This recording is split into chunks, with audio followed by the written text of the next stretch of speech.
Hello everyone, आप सभी का दी सिविल पॉइंट पे स्वागत है। मैं पीयूष परासर आप सभी का स्वागत करता हूं दी सिविल पॉइंट के ऊपर। तो हम क्वेश्चन सॉल्विंग सेशन को चालू करने जा रहे हैं। SSC JEE previous year questions. आगे बढ़ने से पहले मैं इस सेशन के बारे में आपको बताना चाहता हूं कि ये कैसा रहने वाला है और इसमें बेसिकली आपको क्या मिलेगा। सुनिएगा मेरा बात ध्यान से। ऐसा नहीं है जैसे यहाँ पे हम सर्वे का क्वेश्चन चालू करेंगे तो ऐसा नहीं है कि आपने सर्वे पहले से नहीं पढ़ रखा है, पढ़ रखा होगा। ओके, बट यहाँ पे जो हम लोग डिस्कशन करने जा रहे हैं ना, हमारा ऑब्जेक्टिव ये है। सबसे पहले तो हमने लास्ट 5 to 6 ईयर के क्वेश्चंस को उठाए। उसके बाद जो ऑब्जेक्टिव ये है कि ये सेशन कुछ यूं रहेगा कि आपका पूरा का पूरा सर्वे में जो इंपॉर्टेंट टॉपिक्स आपने पढ़ रखा है उस सारा का सारा टॉपिक मैं आपको रिवाइज करवा दूंगा। बड़ा ढंग से चीजें माइंड में अट जाएंगे, याद हो जाएंगे। लास्ट में आपको ये इसका पीडीएफ फाइल भी मिल जाएगा, ठीक है। तो आप वहां से जितना भी सॉल्यूशन वगैरह जो भी हम यहाँ पे लिखेंगे वहां से आप रिवाइज कर सकते हो। ऐसे मुझे नहीं लगता कि आपको रिवीजन की जरूरत पड़ेगी, यही आपका रिवीजन सेशन है। समझ में आ रहा है? अब इस चीज को भी रिवाइज करना फिर कोई मतलब का नहीं बनता है ना। तो आपने जो सर्वे का कॉपी पढ़ रखा है, आपने अपना रिवीजन तो कॉपी का कर रखा होगा बस। तो वही फेज आपका यहाँ पे अभी चलेगा, complete entire revision of the syllabus through questions. तो इस सीरीज को आप कह सकते हैं कॉन्सेप्ट थ्रू क्वेश्चंस, सीटीक्यू सीरीज है ये, ठीक है। तो चलिए चालू करते हैं फर्स्ट क्वेश्चन से। हाँ, आगे चल के और एक बात मैं आपको बता दूं कि एसएससी जेई यहां पे लिखा हुआ है, तो आप इस चीज से कंफ्यूज नहीं होना कि this is valid only for JE examination. ये सारा का सारा डिस्कशन जो आपका एमपी व्यापम जेई होगा उसके लिए भी वैलिड है। ओके, सो क्योंकि सब्जेक्ट तो सब्जेक्ट है ना भाई, समझ गए बात को, है ना। Subject is always subject, subject कभी नहीं बदलता। पहला क्वेश्चन पढ़िए। Dash is 33 feet long and is mostly used for cadastral surveying. ये चेन के बारे में पूछ रहा है ना। एक 33 मीटर लंबा चेन होता है जिसका उपयोग किया जाता है कैडेस्ट्रल सर्वे में। ये नाम आपने सुन रखा होगा, कैडेस्ट्रल सर्वे क्या होता है। प्रॉपर्टी लाइन का जो सर्वे करते हैं हम उसे कैडेस्ट्रल सर्वेइंग कहते हैं। प्रॉपर्टी लाइन कहने का मतलब है किसी का घर है, उसका बाउंड्री है, उसका बाउंड्री का सर्वे करनी है ना, किसी का जमीन नापनी है। तो ये सारा जो सर्वे होता है ना, इसको हम कैडेस्ट्रल सर्वे कहते हैं। और इसमें जो चेन का इस्तेमाल किया जाता है उसका नाम है रेवेन्यू चेन। क्या नाम होता है? Revenue chain. प्रॉपर्टी से जुड़ी हुई चीज है, रेवेन्यू है, माल पानी। तो रेवेन्यू चेन का लेंथ कितना होता है? 33 फीट। आपको ये ध्यान रखना पड़ेगा। ये डायरेक्ट चेन का डायमेंशन पूछ लेते हैं। और भी जो डिफरेंट टाइप के चेन है मैं उनके बारे में डिस्कशन करता हूं। जो इंजीनियर्स चेन होती है अपनी, ये होती है 100 फीट की, 100 फीट, ठीक है। 100 फीट की होती है। गंटर्स चेन जो होती है ये होती है आपकी 66 फीट की, 66 फीट। और रेवेन्यू चेन को तो आपने देखा ये कितना का होता है, यहाँ पे कोई क्वेश्चन ही है, 33 फीट।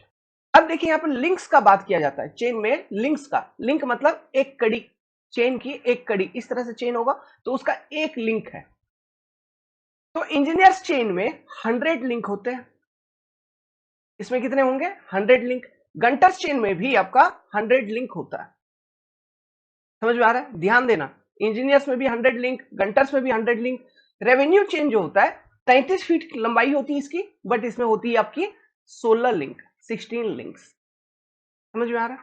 ये सारे। अब ये रिलेशनशिप याद रखिएगा, आपको लगेगा बचकानी चीज है but it is very useful कि एक फीट बराबर कितना होता है।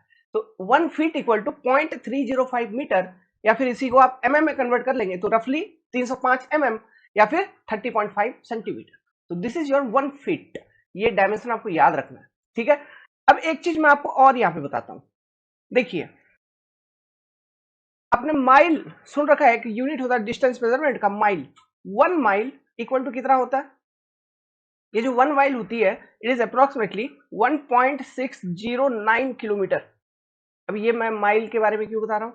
क्योंकि एक माइल का अगर आपको मेजरमेंट करना है तो अगर 80 गंटर्स चेन को सीधे एक एक करके रख दिया जाए ना तो वो 1 माइल हो जाती है। 80 गंटर्स चेन, गंटर्स चेन। समझ गए बात को? This are the direct questions asked in your examination, पूछेंगे। अब बात करता हूं मैट्रिक चेन के बारे में। जो आपका मैट्रिक चेन है वो दो वेराइटी का आता है। मैट्रिक चेन मतलब लेंथ जो होगा इसका मीटर में होता है ना। तो ये दो वेराइटी की क्या आती है?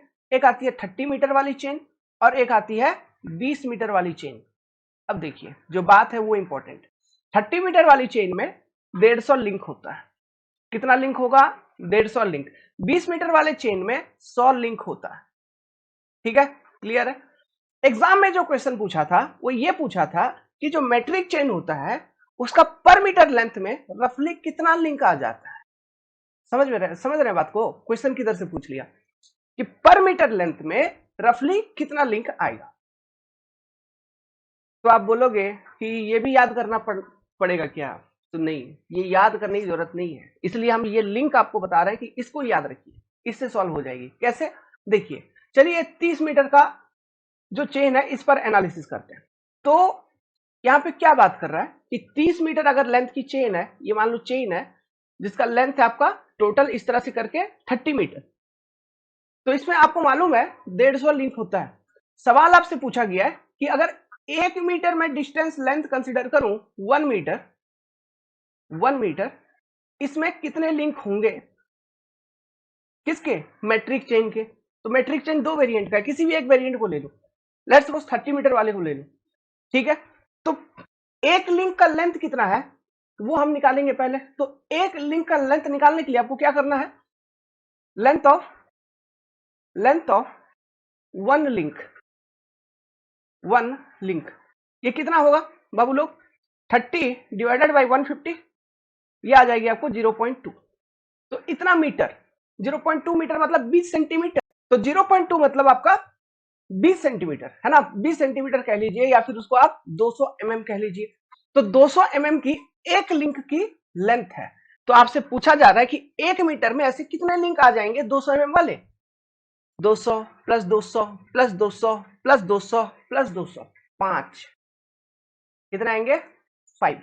तो number of link in 1 metre is 5। आपका आंसर ये था आपका जेई का क्वेश्चन। समझ रहे हो? तो ये कॉन्सेप्ट इसलिए बता दिया ताकि ये जो लिंक्स मैंने लिखवाया अलग अलग चेन का, तो आपसे किसी पर भी इस तरह का क्वेश्चन पूछा जा सकता है, और इसलिए मैंने आपको यूनिट कन्वर्जन भी लिखवाया था। तो उसे ध्यान रखिएगा, और इस तरह का जब भी क्वेश्चन पूछे तो उसको सॉल्व करिएगा। ये सॉल्व करके निकलती है, इसे भी याद करने की जरूरत नहीं है अपने को। ठीक है, अब मूव करते हैं अगले क्वेश्चन पे। पढ़िए, very interesting question, very basic question. The ruling principle of surveying is to work from whole to part, work from part to whole, work from line to area, work from point to area. सारा option गलत है, एक option सही है। अब वो option सही जो है वो है work from whole to part. मतलब सर्वेइंग में हम हमेशा इस चीज को फॉलो करते हैं, work from whole to part. इसका क्या मतलब है? एक छोटा सा बेसिक अंडरस्टैंडिंग मैं आपको देता हूं। लेट्स सपोज कि कोई एक ग्राउंड है जिसका आपको सर्वे करना है, उसमें कुछ फीचर्स हैं। फॉर एग्जांपल आपका कॉलेज का ग्राउंड ही ले लीजिए, ये आपका कॉलेज का ग्राउंड है, तो आपको इसे सर्वे करना है। इसमें कुछ फीचर्स है। फीचर्स हो सकता है जैसे कि यहाँ पर कोई झूला है, इधर कोई पेड़ है ना, और भी कुछ कुछ ऐसे ऐसे फीचर। यहाँ पे एक क्रिकेट पिच है, उसका सर्वे करना है, इस तरह से। तो हम work from whole to part का मतलब क्या है? सबसे पहले हम मेजर कंट्रोल पॉइंट को एस्टैब्लिश करेंगे। तो जैसे यहाँ पे इस पर्टिकुलर ड्राइंग में आप देख पा रहे हैं, जो मेजर कंट्रोल पॉइंट मैं एस्टैब्लिश करूंगा, ये 4 कॉर्नर जो होगा A B C D, let's suppose इनको मैं कह दूंगा मेजर कंट्रोल पॉइंट। ये हो गया ए, ये हो गया बी, ये हो गया सी, ये हो गया डी। अब इनके बीच का जो ये लाइन में ड्रॉ कर रहा हूं, है ना, ए बी के बीच में लाइन, बी सी के बीच में लाइन, सी डी के बीच में लाइन, डी ए के बीच में लाइन, इन लाइंस को बहुत हाई डिग्री प्रिसीजन के साथ, बहुत ही सटीकता से, ताकि कोई भी एरर नहीं हो, गलती नहीं हो, उसके साथ मैं मेजर कर लूंगा, उसके साथ मैं सर्वे कर लूंगा हाई डिग्री प्रिसीजन के साथ। अब जब चूंकि मैंने एक ढांचा पहले से एस्टैब्लिश कर लिया, उस ग्राउंड का एक ढांचा मैंने मैप के ऊपर, लेट्स सपोज आपको मैप बनानी थी, तो आपने पहले से एस्टैब्लिश कर लिया है विथ हाई डिग्री प्रिसीजन। अब क्या करिए, कोई भी पॉइंट है, जैसे ये मैंने जो फीचर बोला, यहाँ पे पेड़ है, इस पेड़ को आपको लोकेट करना है, तो आप क्या करेंगे? आप ये बोलोगे कि ये जो पेड़ है इस ए बी लाइन से इतना डिस्टेंस पे, और ये एडी लाइन से इतना डिस्टेंस पे है। समझ में आ रहा है? तब इजीली आप उसको लोकेट कर पाओगे। ठीक है, इसमें कोई गलती नहीं होगा। उसी तरह से मान लीजिए ये फीचर 1 था, ये फीचर आपका 2 है, इस फीचर 2 को आप लोकेट करने जा रहे हो, आपने मेजरमेंट किया। कैसे? डीसी लाइन से आपने बोला कि ये फीचर इतने डिस्टेंस पे है, और एडी लाइन से ये फीचर इतने डिस्टेंस पे है। इस मेजरमेंट में एक कोई एक छोटा सा लाइन आपने गलती कर दिया, ये जो लाइन है ना इसको हम बोलते हैं ऑफसेट। ये जो मेजरमेंट मैं आपको यहाँ पे बता रहा हूँ इनको बोला जाता है ऑफसेट। मान लीजिए किसी एक पर्टिकुलर ऑफसेट की मेजरमेंट में आपने गलती कर दिया, तो पॉइंट 2 को जब आप लोकेट कर रहे हैं तो लोकेट करते वक्त किसी एक ऑफसेट के मेजरमेंट में आपने गलती कर दिया, तो उस गलती के कारण मेरे को ये बताओ कि पॉइंट 1 का जो मेजरमेंट है वो भी गलत है क्या? नहीं है ना, वो तो एकदम एग्जैक्टली सही है ना, क्योंकि हमारा जो ओवरऑल ढांचा हमने पहले स्ट्रक्चर एक बनाया था वो हमारा सही है, because that is surveyed with high degree of precision. समझ में आ रहा है ना? तो इसलिए work from whole to part, पहले एक ढांचा बनाइए, उसके बाद अंदर जितने भी माइनर डिटेल्स हैं उसका सर्वे कर लीजिए। अब जब आप इसमें होगा क्या, जब आप सर्वे करोगे तो मान लीजिए किसी माइनर डिटेल को नोट डाउन करते वक्त कोई एरर इंट्रोड्यूस हो गई, तो ऐसा कोई अब ऐसा नहीं होगा कि वो जो एरर इंट्रोड्यूस हो गया वो एरर दूसरे रिजल्ट में भी रिफ्लेक्ट करे। समझ में आ रहा है? दूसरे डेटा में भी इस एरर के कारण उसमें एरर आ जाए, ऐसा होने का चांसेस कम है। मतलब errors are not cumulative in nature. But अगर हम पार्ट 2 होल करेंगे, कहने का मतलब है आपने पहले पॉइंट 2 को मार्क कर दिया, फिर पॉइंट 2 से पॉइंट 1 मार्क कर रहे हो, पॉइंट 1 से पॉइंट 3, ये मान लीजिए पॉइंट 3 है, कोई फीचर 3 है, इसका आप सर्वे कर रहे हो, तब पॉइंट 2 का ही आपने सर्वे गलत किया है, तो पॉइंट 2 के रेफरेंस में आप पॉइंट 1 का मेजरमेंट ले रहे हो, फिर पॉइंट 3 का मेजरमेंट ले रहे हो, फिर ऐसे करते करते और मेजरमेंट लोगे, तो इसमें एक बार किसी में एरर इंट्रोड्यूस हो गई तो वो एरर कंटिन्यू रहेगी सभी रिजल्ट में, तो that is cumulative in nature. तो इस चीज से बचने के लिए जो सटीक और अच्छा प्रिंसिपल है सर्वे करने का, that is from work from whole to part, जो चीज मैंने आपको समझाया। समझ में आ रहा है? इसमें क्या लिखेंगे? इसमें हम ये लिखेंगे कि errors in minor detail taken is not reflected, that is errors are not cumulative in nature। ये लॉजिक आपसे पूछा जा सकता है। ठीक है, मैं लिख देता हूं। तो हमने लिखा, पढ़िए, major control points are selected, जैसे कि यहाँ पे हमने A B C D control point select कर लिया, and details are measured with high degree of precision, इनका डिटेल्स को हम बहुत ही हाई डिग्री ऑफ प्रिसीजन के साथ मेजर कर लेंगे। Minor details can be measured even with less degree of precision, जैसे वो पॉइंट 1, पॉइंट 2, पॉइंट 3 कुछ फीचर्स था, उनका आपको सर्वे करना था, तो आप ये लेस डिग्री ऑफ प्रिसीजन के साथ भी कर सकते हैं। ठीक है, अभी यहाँ पे मैं इसी डायग्राम में यहाँ पे मेंशन कर देता हूँ कि these are the control points, control points, है ना, ये ए बी सी डी, ये क्या है, कंट्रोल पॉइंट्स या फिर कंट्रोल स्टेशन, हम इसको ऐसे कह सकते हैं। इसको और आगे कंटिन्यू करेंगे, एक सेंटेंस और लिखेंगे, क्या लिख सकते हैं, इन दिस वे, इस तरीके से सर्वे करने से, in this way error introduced in survey of any minor feature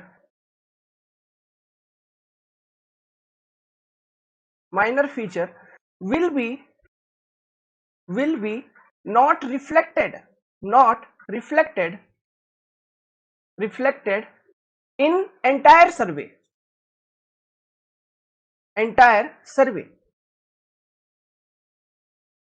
कहने का मतलब है कि एरर्स आर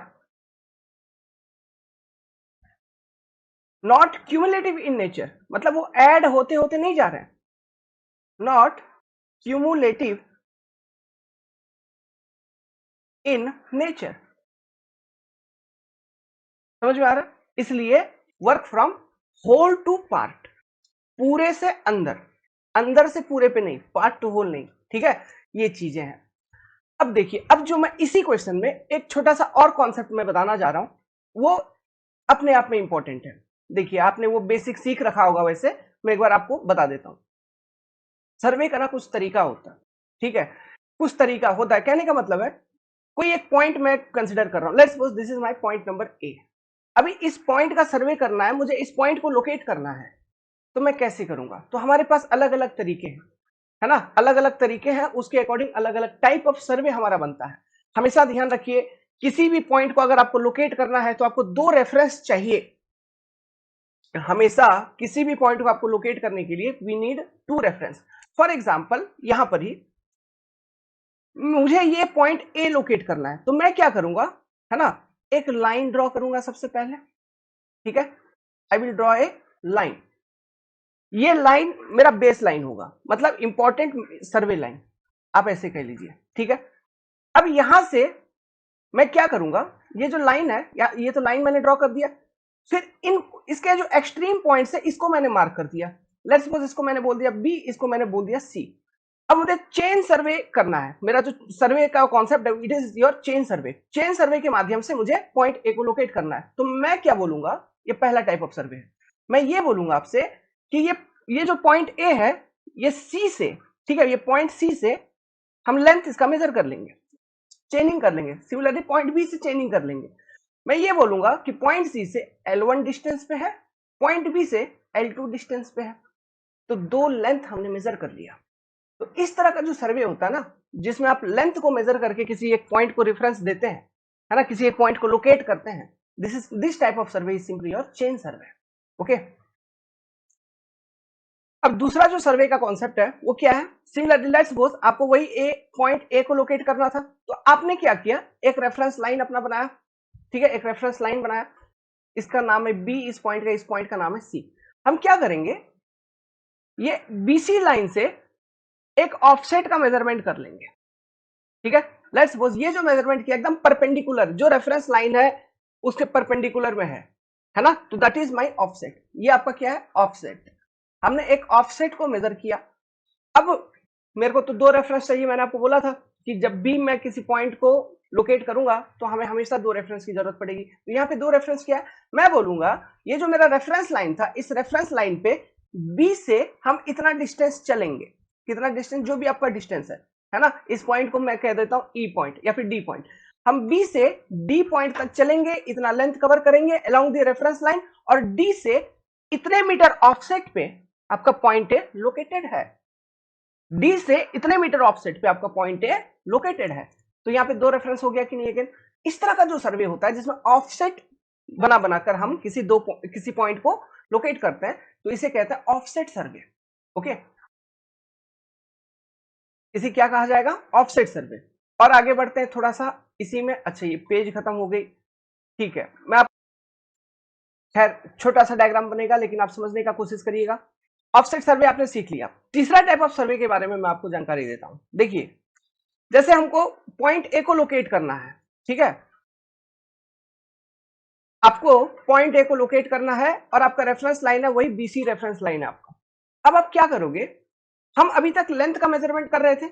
अब इस केस में, ये तीसरा केस में हम लेंथ का मेजरमेंट करेंगे ही नहीं, हम कंपास का यूज करेंगे, एंगल मेजर कर लेंगे। क्या करेंगे, हम जाएंगे पॉइंट सी पर और पॉइंट सी से कंपास के माध्यम से हम एंगल मेजर कर लेंगे और बताएंगे कि पॉइंट ए जो है इस बीसी लाइन से इतने एंगल पे लोकेटेड है। मतलब ये आपका लाइन ऑफ एक्शन है मान लो, तो मैं ये एंगल मेजर कर लूंगा, थीटा। सिमिलरली पॉइंट बी से मैं एंगल मेजर कर लूंगा, ये थीटा। तो ये मान लो थीटा सी है, ये थीटा बी है। तो यहां पे हम क्या कर रहे हैं, यहां पर भी हमको दो रेफरेंस हम बता रहे हैं, है ना, कि दो रेफरेंस को यूज कर रहे हैं कि पॉइंट सी से एक एंगल मेजर कर लिया एक की तरफ, पॉइंट बी से एक एंगल मेजर कर लिया एक की तरफ, और आप बता रहे हैं कि पॉइंट सी से इतने एंगल पे, पॉइंट बी से इतने एंगल पे वो पॉइंट ए लोकेटेड है। तो this kind of survey is your compass सर्वे, जो कि आप पढ़ते हैं चैप्टर सर्वे में अलग से, है ना। अब देखिए चौथा टाइप ऑफ सर्वे, और इसमें बहुत सारे बच्चे कंफ्यूज हो जाते हैं, एग्जाम में क्वेश्चन पूछ लिया जाता है और आप जवाब नहीं दे पाते। चौथा टाइप ऑफ सर्वे में हम क्या करेंगे, और जो कि सबसे ज्यादा इंपॉर्टेंट है, पूरा सर्वे का जड़ है, वो क्या है। इस केस में हम क्या करेंगे, एक एंगल को मेजर कर लेंगे और एक लेंथ को भी मेजर कर लेंगे। जैसे आपका पॉइंट ए है, लेट्स सपोज मैंने इस पर्टिकुलर पॉइंट से, पॉइंट बी से पॉइंट ए का एक लेंथ मेजर कर लिया कि पॉइंट बी से इतना लेंथ पे ये लोकेटेड है, ठीक है। ये एक मैंने लेंथ का मेजरमेंट किया। और दूसरा चीज मैंने क्या किया, यही रेफरेंस लाइन से, ये जो बीसी रेफरेंस लाइन है, इसी रेफरेंस लाइन से मैंने ये कह दिया कि इतना डिग्री एंगल पे, let's suppose theta B degree angle पे वो पॉइंट ए, उसका वो डायरेक्शन है, प्लस इस पर्टिकुलर पॉइंट बी से इतना डिस्टेंस पे वो पॉइंट ए लोकेटेड है। तो यहां पे एक लेंथ का मेजरमेंट होगा और एक एंगल का मेजरमेंट होगा, तो दो रेफरेंस हो गया। तो अगर आपका दो रेफरेंस पॉइंट, एक लेंथ है और एंगल है किसी एक पॉइंट को लोकेट करने के लिए, that type of survey is your traverse survey, traverse survey, ठीक है। और ये हो गया आपका कंपास, तीसरा वाला। यही चार तरह का सर्वे होता है और इसी चार तरीके से हम किसी एक पॉइंट को लोकेट कर पाते हैं, इससे ज्यादा और कुछ नहीं है। यही 4 बेसिक टाइप्स है जिसका हम यूज करते हैं सर्वे के अंदर। समझ में आ गया बात? ठीक है, तो ध्यान रहे, क्वेश्चन एग्जाम में आपसे पूछ लिया जाएगा। तो आपको मोटा मोटी आइडिया हो गया होगा, ये जो एक दो क्वेश्चन हमने सॉल्व किया अभी तक, कि हम इस पर्टिकुलर सेशन में करने क्या जा रहा है। आपका ओवरऑल जो कॉन्सेप्ट है ना, उसका ब्रशअप कर देंगे, चीजें एक एक क्वेश्चन के माध्यम से मैक्सिमम टू मैक्सिमम पोर्शन आपके अंदर में डालेंगे। रिवीजन होगा आपका, ढंग से अच्छे तरीके से रिवीजन हो जाएगा। तो कंप्लीटली पूरे सेशन को वॉच करिएगा, ओके? बहुत इफेक्टिव रहेगा और बहुत कारगर रहेगा। अच्छा, मैं आपको और एक पॉइंट यहीं पे बताता हूं। ये जो ट्रेवर्स सर्वे है, आपने हर जगह सुन रखा होगा। देखो, रोड पे हम कर्व बनाते हैं, तो कर्व बनाते वक्त कर्व का सेटिंग आउट किया जाता है। अलग अलग तरह का कर्व होता है, उसका सेटिंग आउट किया जाता है। जैसे कि आपने एक मेथड पढ़ रखा होगा, डिफ्लेक्शन एंगल मेथड, है ना? तो डिफ्लेक्शन एंगल मेथड में हम क्या करते हैं, कर्व का जब सेटिंग आउट करते हैं, वहां पे लेंथ और एंगल के माध्यम से हम किसी एक पॉइंट को लोकेट करते हैं कर्व के ऊपर, शेडोलाइट का इस्तेमाल करते हैं। तो वो ट्रेवर्सिंग ऑफ कर्व है ना, रेंजिंग आउट कर्व। ओके, तो बहुत एप्लीकेशन है ये ट्रेवर्स सर्वे का। कंपास सर्वे का भी अपने आप में बहुत एप्लीकेशन है। यहाँ पे जितने भी टाइप ऑफ सर्वे मैंने आपको बताया है, सभी का एप्लीकेशन है। लेकिन सबसे मैक्सिमम यूज होने वाला आज के टाइम पे जो सर्वे है, वो है आपका ट्रेवर्स, है ना? कौन सा सर्वे? ट्रेवर्स सर्वे, जो कि हम करते हैं। इसका चैप्टर ही अलग है, पूरा पूरा आपका सर्वे में ट्रेवर्स के नाम से तो बहुत सारा चैप्टर है। ओके, मतलब बहुत सारा टॉपिक्स है। तीसरा नंबर क्वेश्चन पढ़िए, बहुत इंपॉर्टेंट है। तो ये क्वेश्चन आपका स्केल पर बेस्ड है ना? क्वेश्चन का कीवर्ड पढ़िए, स्केल ऑफ द मैप। तो मैं डायरेक्ट सॉल्व करने से पहले आपको स्केल का आइडिया दे देता हूं कि ये स्केल आखिर होता क्या है। स्केल ऑफ मैप, मैप का मतलब तो समझ रही है आप? जैसे गूगल मैप देख रहे हो, पूरा ग्राउंड का एक मैप बना हुआ है गूगल मैप, तो पूरा अर्थ का एक छोटा सा फोटो, तो उस फोटो का अपना एक स्केल होगा। समझ में आ रहा है?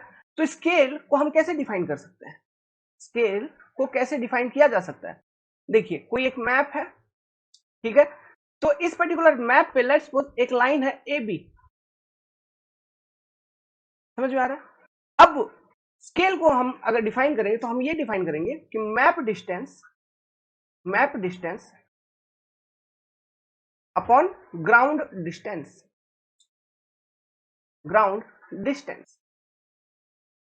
कहने का मतलब है, लेट्स सपोज कि इस मैप को बनाते वक्त, जो भी ये मैप है, इस मैप को बनाते वक्त मैंने क्या किया, मैंने ये एज्यूम किया कि ग्राउंड पे अगर 10 किलोमीटर है, ठीक है?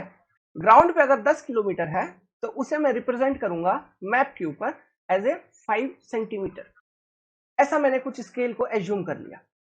तो ये एक स्केल है। ग्राउंड पे कोई भी 10 किलोमीटर का एक लाइन होगा रियल ग्राउंड पे, तो उसको आप रिप्रेजेंट करेंगे मैप के ऊपर एज ए 5 सेंटीमीटर। मान लो इसी स्केल से आपको एरिया स्केल, ये तो लेंथ स्केल हो गया, लेंथ स्केल या फिर लीनियर स्केल, लेंथ स्केल हो गया। This is your length scale. अभी इसी लेंथ स्केल के बेसिस पे आपको मैप के ऊपर कोई एरिया है, उस एरिया का कैलकुलेशन करना है, और आपका बेसिक स्केल यही है। तो आप एरिया स्केल कैसे बनाओगे? देखिए, लेंथ का स्क्वायर होता है एरिया, लेंथ होता है मीटर में, तो एरिया कैसे होता है? मीटर स्क्वायर में। तो हम क्या करेंगे, एरिया स्केल 10 किलोमीटर का स्क्वायर हो जाएगा, इक्वल टू इधर 5 सेंटीमीटर का स्क्वायर हो जाएगा। तो ये बन जाएगी आपकी एरिया स्केल। ट्रिक बता रहा हूं, याद रखना, ठीक है? अभी यही कॉन्सेप्ट को यूज करके ये क्वेश्चन ढंग से सॉल्व कर लेंगे 1 मिनट के अंदर। पहले कॉन्सेप्ट सीख लीजिए। वॉल्यूम में कन्वर्ट करना है, तो 10 किलोमीटर है, तो length into length cube equal to 5 centimetre का क्यूब। तो ये हो जाएगा आपका वॉल्यूम स्केल। यही 3 तरह का अलग अलग डायमेंशन होता है, और तो कुछ होता नहीं है ना? और किसी भी मैप के ऊपर आपको वॉल्यूम स्केल से कोई मतलब ही नहीं है। मैप के ऊपर आपको बेसिकली लेंथ और एरिया से मतलब होगा। काउंटूर मैप होगा अगर, तो वहां पे आप अगर काउंटूर लाइंस भी दिया है, तो वहां पे और काउंटूर इंटरवल वगैरह भी मालूम है, और प्लस मैप का स्केल भी मालूम है, लीनियर स्केल, तो वहां वहां पर आपको वॉल्यूम का जानकारी पूछा जा सकता है। क्योंकि कॉन्टूर रिप्रेजेंट 3D थिंग, है ना? वो कॉन्टूर इंटरवल क्या रिप्रेजेंट करता है? एक काउंटर इंटरवल, दो काउंटर लाइन के बीच में हाइट डिफरेंस, एलिवेशन डिफरेंस क्या है, ठीक है? तो वहां से अपने को वॉल्यूम भी पता चल जाएगी, जैसे माउंटेन का वॉल्यूम क्या है, लेक का वॉल्यूम क्या है। एरिया एंड वॉल्यूम मेजरमेंट आपका एक चैप्टर है सर्वे के अंदर, जिसमें आपने ये सब चीजों को पढ़ा होगा। नहीं भी पढ़ा होगा तो कोई बात नहीं, अभी जो क्वेश्चन सीरीज आ रहे हैं उसमें क्वेश्चन होंगे, तो वहीं पर मैं एक्सप्लेन कर दूंगा, ठीक है? इस तरह से जो स्केल का हम रिप्रेजेंटेशन करते हैं, जैसे कि 10 किलोमीटर को हमने बोला 5 सेंटीमीटर, ये और भी कुछ हो सकता है ना। 10 किलोमीटर बराबर 10 सेंटीमीटर आप लीजिए, और भी कुछ हो सकता है। लेकिन इस तरह से ये तरीके से जो हम स्केल का रिप्रेजेंटेशन करते हैं, ये जो स्केल का नाम है, इसे हम कहते हैं इंजीनियर्स स्केल। क्या बोला जाता है इन स्केल्स को? Engineers scale. तो हमेशा आप ध्यान रखना, अगर किसी ड्राइंग में लिखा गया है 100 किलोमीटर इक्वल टू 10 मीटर, तो वो स्केल जो है इंजीनियर्स स्केल का इस्तेमाल किया गया है। अब इसी इंजीनियर्स स्केल का और एक रिप्रेजेंटेशन है ना, इसको हम और एक अलग तरीके से लिख सकते हैं, उसे हम बोलते हैं representative fraction, in the form of representative fraction. अब ये रिप्रेजेंटेटिव फ्रैक्शन में कैसे कन्वर्ट करना है किसी इंजीनियर्स स्केल को, वो चीज मैं अभी आपको बताने जा रहा हूं, क्योंकि आपके जो क्वेश्चन है यहाँ पे जो स्केल है वो रिप्रेजेंटेटिव फ्रैक्शन के फॉर्म में पूछा है। अब ये क्या है देखते हैं। रिप्रेजेंटेटिव फ्रैक्शन जो होती है, इसको हम रिप्रेजेंट करते हैं एज 1:n के फॉर्म में। ये होती है स्केल का रिप्रेजेंटेशन। कैसे बनता है देखेंगे। अभी जो इंजीनियर्स स्केल हमने लिया था, वो क्या लिया था? 5 सेंटीमीटर रेशियो 10 किलोमीटर, यही हमने लिया था इंजीनियर्स स्केल, है ना। मतलब कोई भी चीज अगर ग्राउंड पे 10 किलोमीटर की है, तो वो मैप के ऊपर 5 सेंटीमीटर की लाइन में एक ड्रॉ करूंगा, that is my engineers scale. इसको मैं रिप्रेजेंटेटिव फ्रैक्शन में कन्वर्ट करना चाहता हूं, तो देखिएगा ध्यान से सुनिए मैं क्या करूंगा। आरएफ, इस स्केल को आरएफ के फॉर्म में, इसको रिप्रेजेंटेटिव फ्रैक्शन शॉर्ट फॉर्म में आरएफ कहते हैं, आरएफ के फॉर्म में कन्वर्ट करना है। तो स्केल का जो बेसिक चीज है वो क्या है? Map distance upon ground distance. इस रेशियो का क्या मतलब है? मैप पे डिस्टेंस अपॉन ग्राउंड पे डिस्टेंस। तो मैप पे डिस्टेंस क्या है आपका? 5 सेंटीमीटर। ग्राउंड पे डिस्टेंस क्या है? 10 किलोमीटर। ठीक है। अब देखिए, सबसे पहला चीज, ऊपर नीचे दोनों एक यूनिट में आप चीजों को लेके आइए, और बेसिकली जो स्मॉलेस्ट यूनिट यहां पर है, उस स्मॉलेस्ट यूनिट के फॉर्म में पूरे रेशियो को कन्वर्ट करिए। तो स्मॉलेस्ट यूनिट के फॉर्म में मैं पूरे रेशियो को कन्वर्ट करूंगा, तो ऊपर तो आपका सेंटीमीटर है, वो सेंटीमीटर में ही रहने दीजिए, है ना। ये 1 सेंटीमीटर ही है, इसको रहने दीजिए। अब ये किलोमीटर को मेरे को सेंटीमीटर में कन्वर्ट करना है, किलोमीटर को सेंटीमीटर में कन्वर्ट करना है। तो हम कैसे करेंगे देखिए, पहले मीटर में कन्वर्ट कर लो, आसानी होगा। 10, अब यहां पे 1 मिनट, 10 तो पहले से है, मैं इस किलोमीटर को मीटर में कन्वर्ट कर रहा हूं। तो 1 किलोमीटर में कितना मीटर? 1000 मीटर। तो 1000 से मैंने गुना कर दिया, या अभी बगल में इधर क्या है? मीटर। अब इस मीटर को आप सेंटीमीटर में कन्वर्ट कर लीजिए। 1 मीटर में कितना सेंटीमीटर? 1 मीटर में 100 सेंटीमीटर इंटू 100। समझ में आ गया बात? अब तो ये आपका क्या बन रहा है? 5 ऊपर सेंटीमीटर बन गया, नीचे 10 गुना 10000 सेंटीमीटर, ऊपर नीचे सेंटीमीटर दोनों खत्म, है ना। अब रिप्रेजेंटेशन क्या है मेरा? रिप्रेजेंटेशन है in form of 1:n, 1:n। तो R F will be equal to, यहां पे हम क्या करेंगे, ये 5 से नीचे ये कट जाएगा, ये बाई 2 कट जाएगा, 5 दूना 10, है ना। तो R F will be equal to 1/2000000। ये जो स्केल था आपका engineers scale, 5 centimetre ratio 10 kilometre, वो होगा आपका 1 रेशियो इतना। This is your representative fraction of that particular scale. तो ये आपका प्रोसीड्यूर है कि किस तरह से आप इंजीनियर्स स्केल को रिप्रेजेंटेटिव फ्रैक्शन में कन्वर्ट कर सकते हैं, या फिर रिप्रेजेंटेटिव फ्रैक्शन को इंजीनियर्स में कन्वर्ट कर लीजिए। उल्टा भी जा सकते हैं हम, कोई दिक्कत नहीं है, जैसा हमने उधर से आया इधर से भी चले जाओ, इंजीनियर से अपन, है ना, कुछ भी कर सकते हैं, एवरीथिंग इज पॉसिबल। अरे नहीं होता पॉसिबल तो Karl Terzaghi, soil mechanics and foundation engineering के फादर, उनका नाम सुन रखे हैं आपने? वो मैकेनिकल इंजीनियर थे ऑस्ट्रिया के, बट वो किसके फादर बने? अपने सॉइल मैकेनिक्स के। तो इंजीनियर्स के दिमाग में सब चीज चलता है, वो कुछ भी कर सकते हैं। ठीक है, तो बी इंडिपेंडेंट, दिमाग खोलिए, कुछ भी चीज यहाँ पे किया जा सकता है, एवरीथिंग इज पॉसिबल। तो ये था आपका रिप्रेजेंटेटिव फ्रैक्शन। अब आपका जो क्वेश्चन है उस क्वेश्चन पे चलते हैं, क्योंकि यहाँ पे पेज खत्म हो जाएगी, आगे चल के और भी स्केल के क्वेश्चंस हैं, तो वहां पे मैं और स्केल्स के ऊपर अभी डिस्कशन करूंगा। क्वेश्चन को पढ़िए। क्वेश्चन कह रहा है ए रेक्टेंगुलर एरिया, कोई एक रेक्टेंगुलर एरिया है 12 किलोमीटर स्क्वायर का, is represented by 1.5 centimetre into 0.5 centimetre rectangle on A map, the scale of the map is. मतलब ग्राउंड पे कोई 12 किलोमीटर स्क्वायर का एरिया है रेक्टेंगुलर, उसको मैप के ऊपर आपने 1.5 इंटू 0.5 सेंटीमीटर की एक रेक्टेंगल से रिप्रेजेंट किया है, तो उस मैप का स्केल क्या है, रिप्रेजेंटेटिव फ्रैक्शन के फॉर्म में आपको बताना है। कैसे बताएंगे, देखिए। तो देखिए, जो यहाँ पे लीनियर स्केल का जो कॉन्सेप्ट है, लीनियर स्केल का स्केल इक्वल टू क्या आता है, map distance by ground distance, मैंने आपको बता रखा है।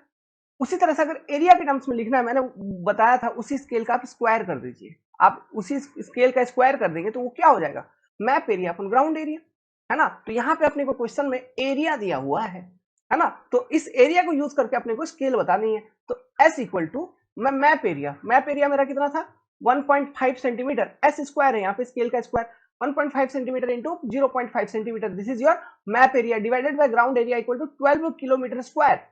ठीक है, ये सेंटीमीटर स्क्वायर में है, ये किलोमीटर स्क्वायर में है।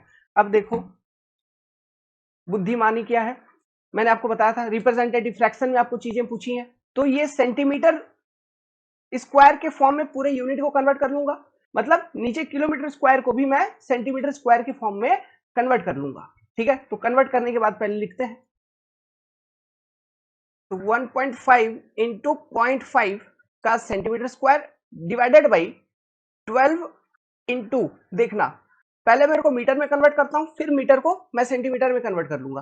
तो क्या लिखूंगा, 1000 गुना 100 हो गया, ये सेंटीमीटर में कन्वर्ट, स्क्वायर में है तो स्क्वायर लगा दिया।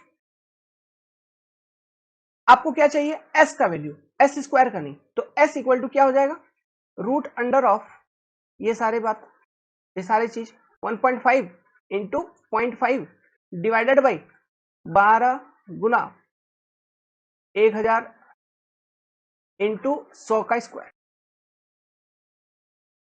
सॉल्व करिए, कितना आ रहा है। अब आप बोलोगे कैलकुलेटर चाहिए, नहीं चाहिए, बड़ा सिंपल सा क्वेश्चन है। ठीक है, इसको सॉल्व करने के लिए आपको एग्जाम में कैलकुलेटर नहीं चाहिए, it can be solve without calculator. 1.5 into 0.5 करोगे, ये आ जाएगा 0.75।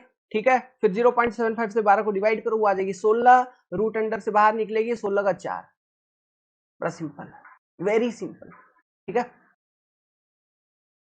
अब जब 16 का 4 बाहर निकलेगा तो आंसर भी क्या होगा, वही एक ही ऑप्शन है 4 वाला, तो 1 अपॉन इतना, this will be your scale. अब देखिए यहाँ पे जो मैंने आपको रिप्रेजेंटेटिव फ्रैक्शन निकालने का कॉन्सेप्ट बताया है ना, इस कॉन्सेप्ट से आपके जेई एग्जाम में नहीं भी कम से कम 15-20 क्वेश्चन आए हुए हैं, सीधा सीधा यही। कोई एक स्केल दे दिया, इंजीनियर स्केल, बोला आरएफ का वैल्यू क्या होगा, कोई भी आरएफ का वैल्यू, हर एक साल ये क्वेश्चन पूछा गया है, जो मैंने आपको पहले तरीका समझाया था, इंजीनियर स्केल को रिप्रेजेंटेटिव फ्रैक्शन में कन्वर्ट करना। ठीक है, समझ गए बात को। वेल, तो ये आपका क्वेश्चन नंबर 4। क्वेश्चन नंबर 4 में जाने से पहले मैं एक चीज आपको याद रखने के लिए रिक्वेस्ट करूंगा, जो फॉरेस्ट मैप बनाई जाती है ना, जो अपना फॉरेस्ट डिपार्टमेंट है, जो वो मैप बनाती है फॉरेस्ट कवर की, वो जो रिप्रेजेंटेटिव फ्रैक्शन, जो स्केल का उपयोग किया जाता है उसमें, उस मैप को बनाने में, वो होता है 1:25,000। इस वैल्यू को याद रखना, ये एग्जाम का क्वेश्चन है और आपके एग्जामिनेशन के अंदर फिर से ये क्वेश्चन पूछा जा सकता है। ठीक है, रिप्रेजेंटेटिव फ्रैक्शन के ऊपर और आऊंगा मैं, एक कॉन्सेप्ट और आता है लार्ज स्केल स्मॉल स्केल, अभी बताऊंगा, क्योंकि उस कॉन्सेप्ट पर बेस्ड भी बहुत बार एग्जाम में क्वेश्चन पूछा गया। ठीक है, अभी उसको भी क्लियर करेंगे, बट उससे पहले एक सिंपल सा क्वेश्चन ये वाला है, उसको सॉल्व करते हैं। In setting up a plane table at a station A, the corresponding point on the plan was not accurately centered above A। Plane table survey की बात है ना। प्लेन टेबल सेटअप में क्या होता है, प्लेन टेबल, ये प्लेन टेबल है आपका, मान लो मैं क्वेश्चन समझा रहा हूँ, है ना, ये प्लेन टेबल है। तो ये क्या बोल रहा है, ग्राउंड पे जो स्टेशन है, लेट्स सपोज स्टेशन ए, और ये प्लान पे जो स्टेशन है स्मॉल ए, ये दोनों एक दूसरे के ऊपर नहीं है, एग्जैक्टली सेंटर्ड नहीं है, मतलब सेंटरिंग सही से नहीं हुआ है। ये जो प्रोसेस होता है क्या, कि प्लेन टेबल के ऊपर ड्राइंग सीट है, उस ड्राइंग सीट में कोई भी स्टेशन पॉइंट है, उस स्टेशन पॉइंट को अगर आपको ग्राउंड पे ट्रांसफर करना है तो उस प्रोसेस को हम बोलते हैं सेंटरिंग, और उस सेंटरिंग को किया जाता है by using the plumbing fork and plum Bob, है ना। और अगर आपका सेंटरिंग ठीक से नहीं है प्लेन टेबल का, तो फिर अच्छी बात नहीं है, एरर है। ओके, तो यहां पर वही सेंटरिंग आपका सही नहीं है। अब ये कह रहा है कि ये जो ड्राइंग सीट है, इसका जो स्केल है, इसका स्केल है आपका 1 सेंटीमीटर इज टू 2 मीटर, है ना। अब सेंटरिंग सही नहीं है तो कितना सही नहीं है, ये क्या कह रहा है, ये कह रहा है जो आपका सीट के ऊपर है ना, सीट के ऊपर जो स्टेशन पॉइंट है स्मॉल ए और जो ग्राउंड के ऊपर है, एक्चुअली हुआ क्या है कि 20 सेंटीमीटर से डिस्प्लेस हो गया है। कितना से? If displacement of A was 20 centimetre in direction at right angle to the ray, okay, then how much on the plan would be consequent displacement of a point from its true position if scale is 1 centimeter equal to 2 meter। आपको वो सब उतना plane table है, ये है वो है, वो तो मैंने बता दिया थोड़ा सा, सेंटरिंग और प्लम्ब एंड प्लम्बिंग फॉर वाला कॉन्सेप्ट, लेकिन वो भी जरूरत नहीं है जानने का। स्केल है, स्केल को यूज करके हम सॉल्व कर लेंगे। ठीक है, बेसिकली ग्राउंड का डिस्प्लेसमेंट दिया हुआ है, मैप का स्केल दिया हुआ है और पूछा है उस करस्पॉन्डिंग ग्राउंड के डिस्प्लेसमेंट में, मतलब उस करस्पॉन्डिंग डिस्प्लेसमेंट के लिए आपका ग्राउंड का डिस्प्लेसमेंट, सॉरी मैप पे क्या डिस्प्लेसमेंट होगा। फॉर एग्जांपल देखो इसमें कैसे सॉल्व करेंगे, क्या करेंगे, इस स्केल को सबसे पहले आसान तरीका बता रहा हूं, आरएफ के फॉर्म में कन्वर्ट कर लो। तो 1 सेंटीमीटर बाई 2 मीटर। अच्छा ये चीज भी देखो, ऑप्शन जो है इसमें एमएम में पूछा है ना, ऑप्शन एमएम में पूछा है, तो हम ये आरएफ के फॉर्म में जो कन्वर्ट करते हैं वो अभी एमएम के फॉर्म में कन्वर्ट कर लेंगे। तो 1 सेंटीमीटर मतलब 10 MM upon 200 MM, sorry 2000 MM. तो ये जब आरएफ इसकी निकल के आएगी तो आरएफ क्या निकल के आएगी, 10 अपॉन 1 अपॉन 200, ये आरएफ निकल के आ गई। तो ये है आपका स्केल ऑफ मैप जो कि है एमएम के अंदर, है ना, ये स्केल ऑफ मैप है जो कि जो इसका यूनिट है इस स्केल का वो है एमएम के अंदर। नहीं भी होता तो कोई दिक्कत नहीं था, ये रेशियो मेंटेन करना है ना, ये रेशियो आपको मेंटेन करना है। अब देखो, अब हम सॉल्व कर लेते हैं चीजों को। कैसे? स्केल इक्वल टू क्या होता है, map distance upon ground distance, GD. तो स्केल आरएफ है आपका 1 अपॉन 200, तो मैप डिस्टेंस आपको निकालनी है, दैट्स वो एक्स का वैल्यू है, मैप पे कितना डिस्प्लेसमेंट हुआ है वही तो बताना है। ग्राउंड पे कितना डिस्प्लेसमेंट है 20, जस्ट मिनट, ग्राउंड पे डिस्प्लेसमेंट आपको 20 सेंटीमीटर, तो उस 20 सेंटीमीटर को आप एमएम में कन्वर्ट कर लो क्योंकि आंसर एमएम में ही बतानी है। तो मैं यहाँ पे लिख देता हूँ 20 इंटू 10 इक्वल टू 200 एमएम। तो साफ साफ आपको यहाँ से दिख रहा है एक्स का वैल्यू क्या हो जाएगा, ये 200 कट गया, 1 mm, answer C 1 mm, simple. Okay, तो इस तरह से बेसिक क्वेश्चन आएंगे। आपको ये क्वेश्चन पढ़ने के बाद जेईई के एग्जाम में बैठे हो, बाप रे बाप क्या खतरनाक क्वेश्चन पूछा है लगेगा, बट दिमाग लगाओगे है नहीं ऐसा कुछ, है ना। चलिए आगे बढ़ते हैं। जैसा कि मैंने बोला स्केल में आपका एक कॉन्सेप्ट है जो कि बहुत इंपॉर्टेंट है, इस पे डिस्कस कर लेते हैं एक बार, लार्ज एंड स्मॉल स्केल। मैं आपसे पूछूं, मैंने आपको एक सवाल पूछा, इंजीनियर्स स्केल के टर्म्स में पूछता हूं कि 5 सेंटीमीटर इक्वल टू है आपका 10 किलोमीटर। ठीक है, एक तो ये स्केल हो गया, दूसरा हो गया लेट्स सपोज यही 5 सेंटीमीटर इक्वल टू आपने लिया 100 किलोमीटर। दो स्केल हो गया, दो अलग अलग इंजीनियर्स स्केल है। मैं आपसे सवाल पूछ रहा हूं इसमें से कौन सा स्केल बड़ा है, कौन सा स्केल छोटा है। तो आप बोलोगे 5 सेंटीमीटर इक्वल टू 100 किलोमीटर को रिप्रेजेंट करता है, तो वो स्केल बड़ा है, और 5 सेंटीमीटर इक्वल टू 10 किलोमीटर को रिप्रेजेंट करता है तो वो स्केल छोटा है। ये दिमाग में होगा, अगर है तो गलत है, this is not correct way of answering this. Large या बड़ा स्केल, मतलब बड़ा स्केल या स्मॉल स्केल, हम किस बेसिस पे कहते हैं, on the basis of resolution of the map drawn. ये जो डिसीजन होती है कि कौन सा स्केल बड़ा है या कौन सा स्केल छोटा है, it is decided on basis of resolution. Resolution कहने का मतलब है मैप कोई भी है तो उस मैप के ऊपर कितने अच्छे से आपको डिटेल्स विजिबल है, यही चीज होता है रिजोल्यूशन। समझ में आ रहा है? तो किसी भी मैप का रिजोल्यूशन अगर अच्छा है तो इसमें लार्ज स्केल का इस्तेमाल किया जाता है। समझ में आ रहा है? और किसी भी मैप में अगर रिजोल्यूशन खराब है तो स्मॉल स्केल का इस्तेमाल किया जाता है। तो रिजोल्यूशन अच्छा आपको कब मिलेगा, इन दोनों में ही कंपेयर करके आप बताइए। जैसे 5 सेंटीमीटर इक्वल टू 10 किलोमीटर में बता रहा हूं, दूसरे केस में 5 सेंटीमीटर इक्वल टू 100 किलोमीटर बता रहा हूं। मतलब जो मैं मैप बना रहा हूं, एक केस में ग्राउंड पे कोई 10 किलोमीटर की लाइन है उसे मैं 5 सेंटीमीटर से रिप्रेजेंट कर रहा हूं, दूसरे केस में ग्राउंड पे कोई 100 किलोमीटर की लाइन है उसे भी मैं 5 सेंटीमीटर में रिप्रेजेंट कर रहा हूं। डिटेल्स आपको ज्यादा अच्छा किस केस में देखने को मिलेगा, पहले वाले केस में। जब आप 5 सेंटीमीटर को 10 किलोमीटर से रिप्रेजेंट करेंगे तो ये जो स्केल है इसे हम कहेंगे लार्ज स्केल। क्या बोलेंगे?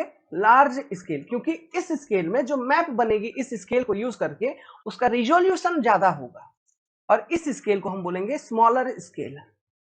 समझ में आ रहा है?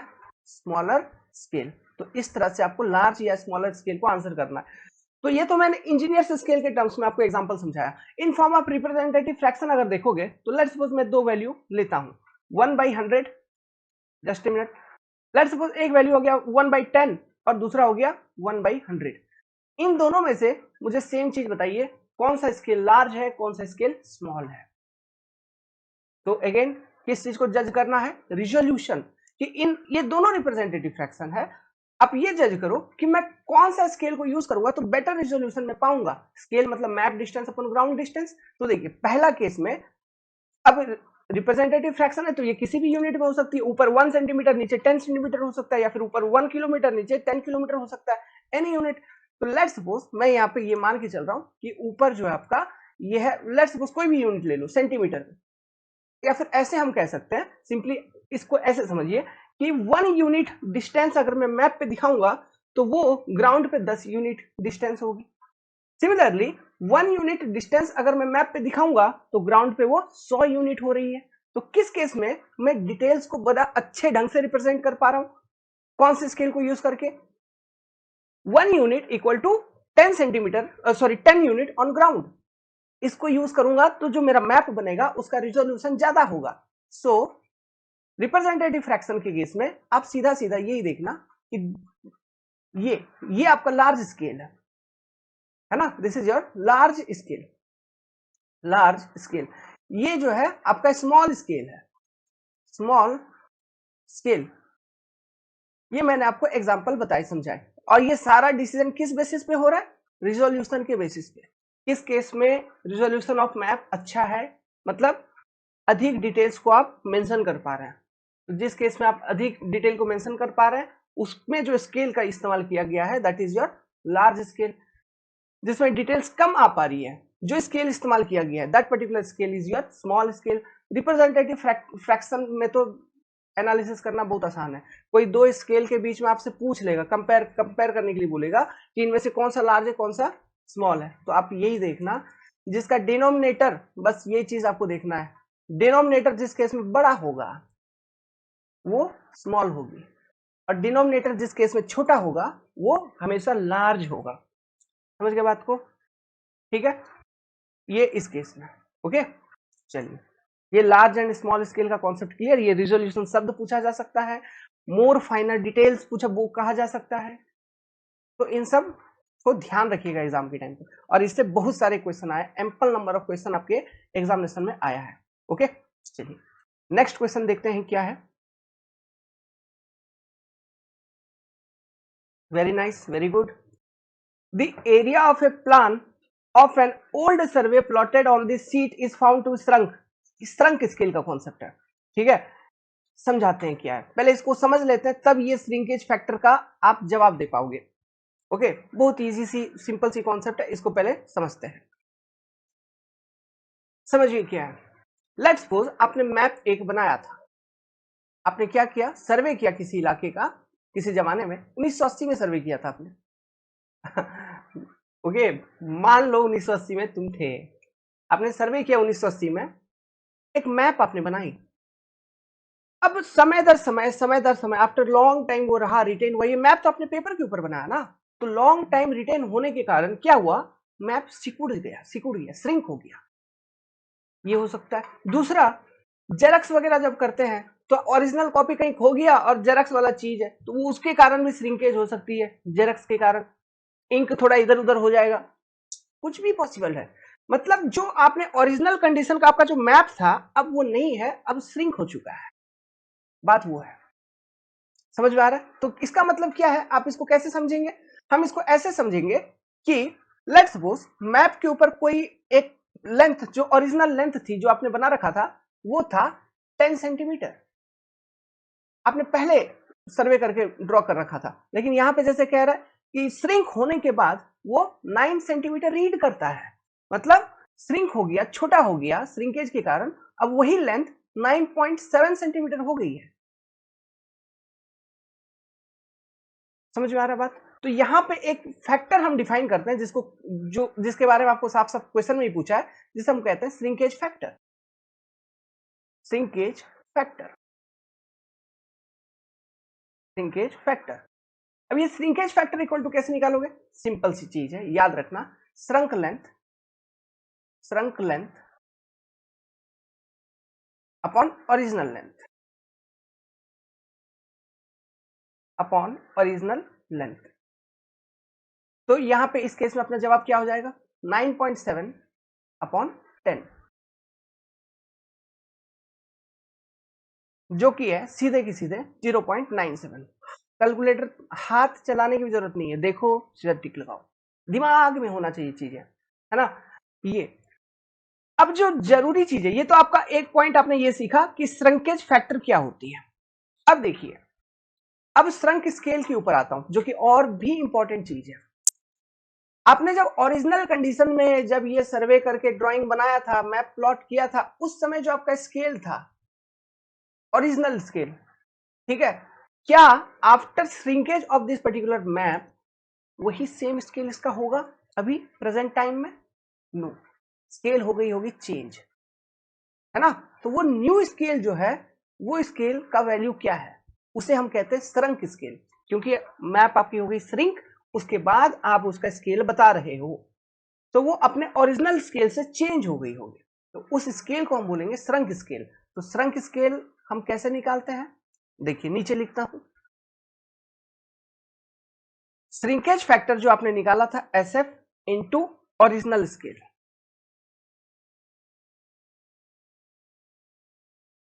बस आपको और कुछ नहीं करना। लेट सपोज जो मैप आपको यहाँ पे दिया गया, उसका कुछ भी स्केल रहा होगा, पहले ओरिजिनल स्केल कुछ भी रहा होगा, एक रिप्रेजेंटेटिव फ्रैक्शन के फॉर्म में लेट सपोज मैं कह देता हूं ओरिजिनल स्केल जो था वो था आपका 1:100, ये था ओरिजिनल स्केल। अब आफ्टर श्रिंकेज इस मैप का स्केल बताइए, तो श्रंक स्केल जो होगा, श्रंक स्केल ये क्या हो जाएगी बाबू? 0.97 shrinkage factor into original scale. निकाल लो इसको रिप्रेजेंटेटिव फ्रैक्शन के फॉर्म में, तो क्या हो जाएगा इसका? तो ये हो जाएगा आपका 1 डिवाइडेड बाई 103.09। तो this is your shrunk scale, मतलब आफ्टर श्रिंकेज जो आपका मैप है उसका स्केल इतना है। समझ गए बात को? तो ये सारा था आपका स्केल का कॉन्सेप्ट, जो कि बहुत इंपॉर्टेंट है और बहुत सारे क्वेश्चंस पूछे जाते हैं। श्रंक स्केल पर बेस्ड तो गेट वाले एग्जामिनेशंस में, ये तो हम जेई का ही सॉल्व कर रहे हैं अभी फिलहाल, गेट के एग्जामिनेशंस में बड़ा ढंग के क्वेश्चन पूछे गए। इंजीनियरिंग सर्विसेज एग्जामिनेशंस में तो और भी डिटेल क्वेश्चन पूछे जाते हैं, है ना। अब यहां पर एक चीज याद रखिए, जो हमने सर्वे का कॉन्सेप्ट डिस्कस किया था कि सर्वे का कॉन्सेप्ट क्या है, work from whole to part, वो आपका इंटरव्यू का भी टॉपिक है। वो जो टॉपिक है वो आपका इंटरव्यू का भी टॉपिक है। प्लस ये बात हमेशा ध्यान रखिएगा, सर्वे के अंदर किसी भी पॉइंट को अगर हमको लोकेट करना है, हमें 2 रेफरेंस पॉइंट हमेशा चाहिए, 2 रेफरेंस हमेशा चाहिए, या फिर 2 लेंथ, या फिर 2 एंगल, या फिर 1 लेंथ 1 एंगल, जो हमने आपको बताया। ठीक है, हम हमेशा किसी भी पॉइंट को 2 रेफरेंस से रिप्रेजेंट करते हैं। It is basic rule of survey, कभी नहीं भूलना, एग्जाम में ऑब्जेक्टिव डाल देगा, how many reference point is required to locate a point, always 2। Okay, अब यहाँ पे जगह है तो एक कॉन्सेप्ट और मैं डिस्कस करता हूं, सुनिएगा बात मेरा। आपने एक ड्राइंग बनाया, आपने एक मैप बनाया, आप ड्राफ्ट्समैन हो। कौन बनाता है ये ड्राइंग मैप वगैरह ऑटोकैड पे बैठ के? उनको क्या बोलते हैं हम? ड्राफ्ट्समैन, है ना। तो लेट्स सपोज आप कहीं ड्राफ्ट्समैन में लग गए, अब बना रहे हैं ड्राइंग बनाया, तो उसमें कितना गलती, आपका कितना एरर अलाउ किया जा सकता है, आप कितना तक गलत कर सकते हो? याद रखिएगा, मैक्सिमम एरर जो आप कर सकते हैं वो 0.25 mm का है। उससे ज्यादा का किसी लेंथ में, डिस्टेंस में, मेजरमेंट में वगैरह वगैरह में एरर आपका एक्सेप्टेबल नहीं होगा। Maximum error acceptable in A drawing map, okay, is 0.25 mm। Note it. तो ये मैंने आपको लिखवा दिया, maximum error acceptable in A drawing map is 0.25 mm। देखिए जैसा कि आप देख पा रहे हैं, ये जो आपके क्लासेस होंगे जो अभी चल रहे हैं, ऐसे हम सारा सब्जेक्ट का आपको करवाएंगे, जिसमें हम ये कोशिश करेंगे कि ओवरऑल रिवीजन, कंप्लीट रिवीजन आपका सब्जेक्ट का हो जाए। आपको फिर एग्जाम के करीब करीब अगर आप, है ना, इसको ऐसा भी नहीं है कि 50 घंटा 60 घंटा का हम केवल क्वेश्चन सॉल्विंग करवा रहे हैं, कोई मतलब नहीं है ना।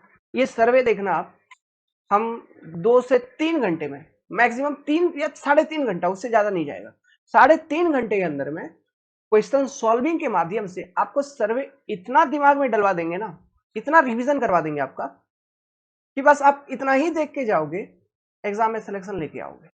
It is definite. लेकिन बात क्या है, अटेंटिव रहिए, चीजों को सुनिए, है ना। और नोट बनाने की, लिखने पढ़ने की जरूरत नहीं है, क्योंकि नोट तो आपको इसका प्रिंट अवेलेबल करा देंगे टीसीपी वाले, तो आप प्रिंट आउट निकाल लेना, समझ रहे हैं। आप ही को पढ़ना है, हम तो बस लिखते चल रहे हैं, है ना, समझाते चल रहे हैं। वेल, वीडियो पसंद आ रही है तो लाइक कर दीजिए, ओके। और किसी भी तरह का डाउट हो तो कॉन्टैक्ट नंबर गिवन है, आप संपर्क कर सकते हैं। आगे बढ़ते हैं। वेल, ये क्वेश्चन तो फिर रिपीट कर दिया इन लोगों ने, कोई बात नहीं, हो जाता है, कभी कभी डाल देते हैं। What is the principle of plane surveying? तो ये चीज तो मैंने डिस्कस कर ही रखा था आपको, work from whole to part, option number C इसका हो जाएगा करेक्ट। ठीक है, ये क्वेश्चन रिपीट हो गया, मतलब यहाँ पे आपका समय बर्बाद नहीं जाएगा। यहाँ पे मैं और एक नया कॉन्सेप्ट डिस्कस करता हूँ जो कि और इंपॉर्टेंट है। What is difference between plane and geodetic survey? ये कॉन्सेप्ट इंपॉर्टेंट है, यहां से भी बहुत सारे क्वेश्चन बनते हैं।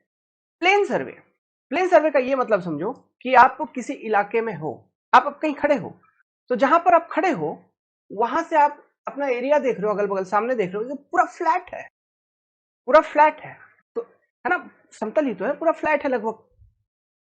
तो ऐसे में जब आप सर्वे कर, उबड़ खाबड़ हो सकता है, वो अलग चीज है। मतलब अर्थ, मैं कह रहा हूं अर्थ का कर्वेचर देखो, अर्थ कैसा है, इस तरह से रहता है अर्थ का कर्वेचर। लेकिन कोई एक शॉर्ट डिस्टेंस में हम यहाँ पे देख रहे हैं, जैसे 1 किलोमीटर रेंज में देख रहे हैं, या फिर 500 मीटर के रेंज में देख रहे हैं, क्या उसमें अर्थ का कर्वेचर ऐसे दिख रहा है क्या? मतलब आप यहाँ पे खड़े हो, उधर नीचे देख रहे हो, क्या वो पॉइंट डाउन है? ऐसा ऐसा तो नहीं है, वो रफली लगभग फ्लैट ही दिखता है अपने को। तो शॉर्ट एरिया में जब हम सर्वे करते हैं, उसको हम बेसिकली कहते हैं प्लेन सर्वे। समझ में आ रहा है?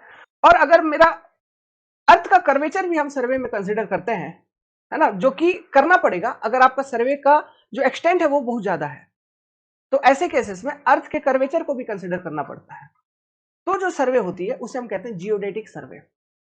समझ में आ रहा है? दो अलग अलग बातें, प्लेन सर्वे एंड जियोडेटिक सर्वे।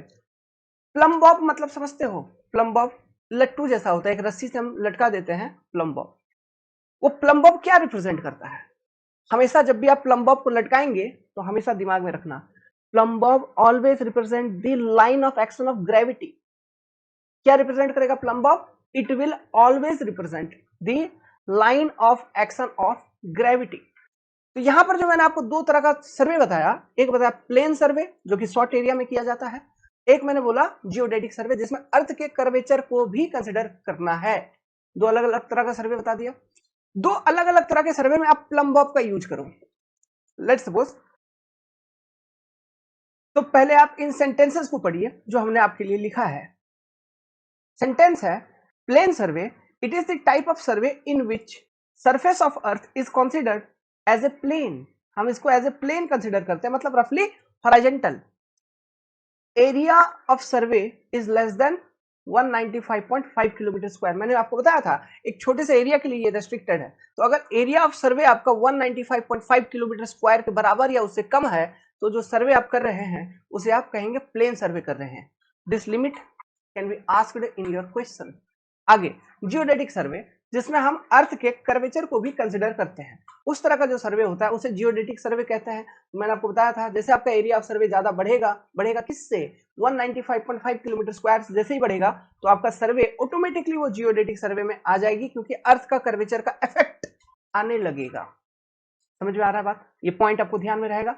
अब जो मेरा सवाल है बेसिकली मैं पूछना चाहता हूं, जो एग्जाम का आपका क्वेश्चन है, ये सब भी क्वेश्चन है और भी जो एग्जाम का क्वेश्चन है वो क्वेश्चन क्या है, बोला कि मान लो प्लेन सर्वे कर रहे हैं, तो प्लेन सर्वे में जो ग्राउंड है वो तो रफली हम हॉरिजॉन्टल कंसीडर कर रहे हैं, और जो जियोडेटिक सर्वे, जियोडेटिक सर्वे में अर्थ के कर्वेचर को भी कंसीडर किया जा रहा है। प्लम्बॉब लाइन, प्लम्बॉब लाइन मैंने आपको अभी बता रखा है, प्लम्बॉब लाइन क्या रिप्रेजेंट करता है, line of action of gravity. तो इन केस ऑफ प्लेन सर्वे अगर आप दो प्लम्बॉब को लटकाएंगे, लेट्स सपोज ये कोई पॉइंट है, आप इमेजिन करिए ये कोई पॉइंट है और ये वाला कोई पॉइंट है, यहां से एक प्लम्बॉब मैंने लटका दिया, इधर से एक प्लम्बॉब मैंने लटका दिया, इधर से लटका दिया, इधर से एक प्लम्बॉब लटका दिया, दिस इज योर प्लेन सर्वे। अब जियोडेटिक सर्वे के केस में भी कोई दो पॉइंट ले लिया मैंने सरफेस के ऊपर और मैंने प्लम्बॉब लाइन को लटका दिया, इधर से एक लटका दिया, इधर से एक लटका दिया। मेरा सवाल ये है, ये जो प्लम्बॉब लाइन है किस केस में इंटरसेक्ट करेंगे, किस केस में इंटरसेक्ट नहीं करेंगे? Question is that geodetic survey. ये क्वेश्चन आपका इंटरव्यू का क्वेश्चन है। तो देखिए होगा क्या, साफ साफ यहां पे आपको फोटो में दिख रहा है, ये कैलकुलेटर मान लो, ये एकदम फ्लैट हॉरिजॉन्टल है, यहां से एक लाइन, इधर से एक लाइन लटकाए हो, ये दोनों पैरेलल टू ईच अदर है। अगर ये हॉरिजॉन्टल है, ये कैसा है, पैरेलल टू ईच अदर। तो प्लेन सर्वे के केस में जो प्लम्बॉब लाइन होंगे, this is your Plumbbob line, Plumbbob lines which represent the line of action of gravity, वो भी लिख लीजिए। प्लेन सर्वे के केस में जो प्लम्बॉब लाइन है, they will never intersect each other, never intersect each other, वो हमेशा पैरेलल टू ईच अदर रहेंगे, वो हमेशा क्या होंगे, पैरेलल टू ईच अदर होंगे। But in case of geodetic survey, देखो ये कर्वेचर है, इधर से एक लाइन लटका रहे हो, इधर से लाइन लटका रहे हो, तो वो क्या करेंगे, ये जो प्लम्बॉब लाइन है ये line of action of gravity represent करेगा, तो ये लाइन जाके इंटरसेक्ट करेंगे, कहां पे करेंगे, जो सेंटर ऑफ अर्थ है, अर्थ का जो सेंटर होगा वहां पे जाके ये दोनों लाइन मीट करेंगे। Means the plumb bob line are not parallel, not parallel. यहां पे जो प्लम्बॉब लाइन है are parallel in case of plane survey, but here not parallel, they will meet at center of earth। समझ में आ रहा बात, ठीक है, अर्थ के सेंटर में जाके वो मीट करेंगे। अर्थ का जो रेडियस है वो कितना है, जो एक जनरल वैल्यू बता रहा हूं, अर्थ का रेडियस जो है ये भी याद रख लो, पढ़ ही रहे हो तो 6370 किलोमीटर, ठीक है, ये एवरेज वैल्यू है, एग्जैक्ट वैल्यू अलग है ना, क्योंकि earth is not truly sphere, वो ऑबलेट शेप का होता है, तो कहीं पर रेडियस कम है, कहीं पर रेडियस ज्यादा है ना, लेकिन उनका एवरेज लेंगे तो that value comes to be 6370 kilometre. Earth का शेप क्या है, ऑबलेट, याद रखिएगा, ये भी आपका एग्जाम का क्वेश्चन है, the shape of earth is oblate, है ना। इतना पढ़ ही रहे हैं तो एक डेटा और पढ़ते हैं प्लेन और जियोडेटिक सर्वे से, ये इंपॉर्टेंट है, यहां से आपके न्यूमेरिकल सॉल्व होंगे। देखिए मैं सर्वे का कुछ इंपॉर्टेंट डिटेल्स आपको बता रहा हूं। लेट्स सपोज कि आपने प्लेन सर्वे किया, क्या किया, प्लेन सर्वे किया, तो प्लेन सर्वे क्या किया, प्लेन सर्वे करके आप मेजर कर रहे हो एक लेंथ, एक लाइन का लेंथ मेजर कर रहे हो, और इस लाइन का लेंथ जो है वो है आपका 12 किलोमीटर, ठीक है, ये आपका ए बी लाइन है और इस लाइन का लेंथ आपने मेजर किया 12 किलोमीटर। तो होगा ये, अगर आप जियोडेटिक सर्वे करते तो अर्थ का कर्वेचर को कंसीडर करना होता, तो इस लाइन का length according to geodetic survey, geodetic survey जो आती वो आती 12 किलोमीटर प्लस 1 सेंटीमीटर, 1 सेंटीमीटर आपको ज्यादा मिलता, मतलब लेंथ ज्यादा मिलता, ठीक है। तो प्लेन सर्वे को करके आपने क्या किया, ए टू बी पॉइंट के बीच में 12 किलोमीटर का लेंथ मेजर किया। अगर सेम डिस्टेंस आप जियोडेटिक सर्वे को यूज करके मेजर करते हैं, मतलब अर्थ के कर्वेचर को कंसीडर करते हुए मेजर करते हैं, तो डिस्टेंस आप जो मेजर करते हैं वो मेजर करते हैं 12 किलोमीटर प्लस 1 सेंटीमीटर। ये डेटा याद रखिएगा, एग्जाम में न्यूमेरिकल आएंगे इस डेटा पर बेस्ड। आगे नेक्स्ट, इसी तरह से लेट्स सपोज आपने, ये तो मैंने आपको लाइन का बताया लीनियर, एरिया का एक सर्वे किया है, प्लेन सर्वे के अकॉर्डिंग आपने एक एरिया सर्वे किया है, एक ट्रायंगुलेटेड फॉर्म में एक आपने सर्वे किया है। लेट्स सपोज ये θ1, ये θ2, ये θ3, है ना, ये सारे ट्रायंगल के डिफरेंट एरिया, डिफरेंट एंगल्स हैं। अब ये जो एरिया है, लेट्स सपोज जो सर्वे किया आपने इस ट्रायंगुलेटेड फॉर्म में, it is your 195.5 kilometre square, इतना एरिया आपने एक ट्रायंगल के फॉर्म में सर्वे किया है, तो अकॉर्डिंग टू प्लेन सर्वे, है ना, प्लेन सर्वे के केस में, प्लेन सर्वे के केस में क्या होता, जो सम ऑफ इंटरनल एंगल होती θ1 plus θ2 plus θ3 of a triangle, ये कितना होता, 180 डिग्री आपका होना चाहिए था, 180 डिग्री। नाउ अगर सेम एरिया का सर्वे, ठीक है, अगर आप सेम एरिया का सर्वे जियोडेटिक सर्वे के अकॉर्डिंग करोगे, है ना, मतलब अर्थ के कर्वेचर को कंसीडर करते हुए अगर आप सर्वे कर रहे हैं, ओके, जियोडेटिक सर्वे को यूज करके, मतलब area is that same 195.5 kilometre square, यही सेम एरिया का आप जियोडेटिक सर्वे कर रहे हो, तो जो एंगल मेजर होगा, लेट्स सपोज ये θ1 था, ये θ2 था, ये θ3 था, this angles will be not equal to 180 degree, मतलब θ1 plus θ2 plus θ3 is not equal to 180 degree. जब ये 180 डिग्री के बराबर नहीं होगा तो कितना होगा, it will be equal to 180 degree plus 1 degree, मतलब ग्रेटर देन 180 डिग्री क्या, तो ये जियोडेटिक सर्वे का है। सवाल आपसे ये पूछा था एग्जाम में कि जियोडेटिक सर्वे में जब हम एक ट्रायंगुलेशन सर्वे करते हैं किसी एक पर्टिकुलर एरिया का, तो एंगल मेजर्ड, है ना, sum of angle of triangle is equal to 180 degree, गलत। अगर एरिया है आपका 195.5 किलोमीटर स्क्वायर और उसमें आपने जियोडेटिक सर्वे कर रखा है, तो जो ट्रायंगुलेशन फॉर्म में, तो जो आपका इंटरनल एंगल का मिलेगा, इंटरनल एंगल की वैल्यू वो मिलेंगे 181 डिग्री। ये कॉन्सेप्ट यूज करिएगा, आपसे पूछ लेगा कि एरिया है मेरा 400 किलोमीटर स्क्वायर, मैंने जियोडेटिक सर्वे किया है, तो ट्रायंगुलेशन फॉर्म में किया है, तो मेरा सम ऑफ इंटरनल एंगल क्या होगा, इस कॉन्सेप्ट को यूज करके निकालेंगे।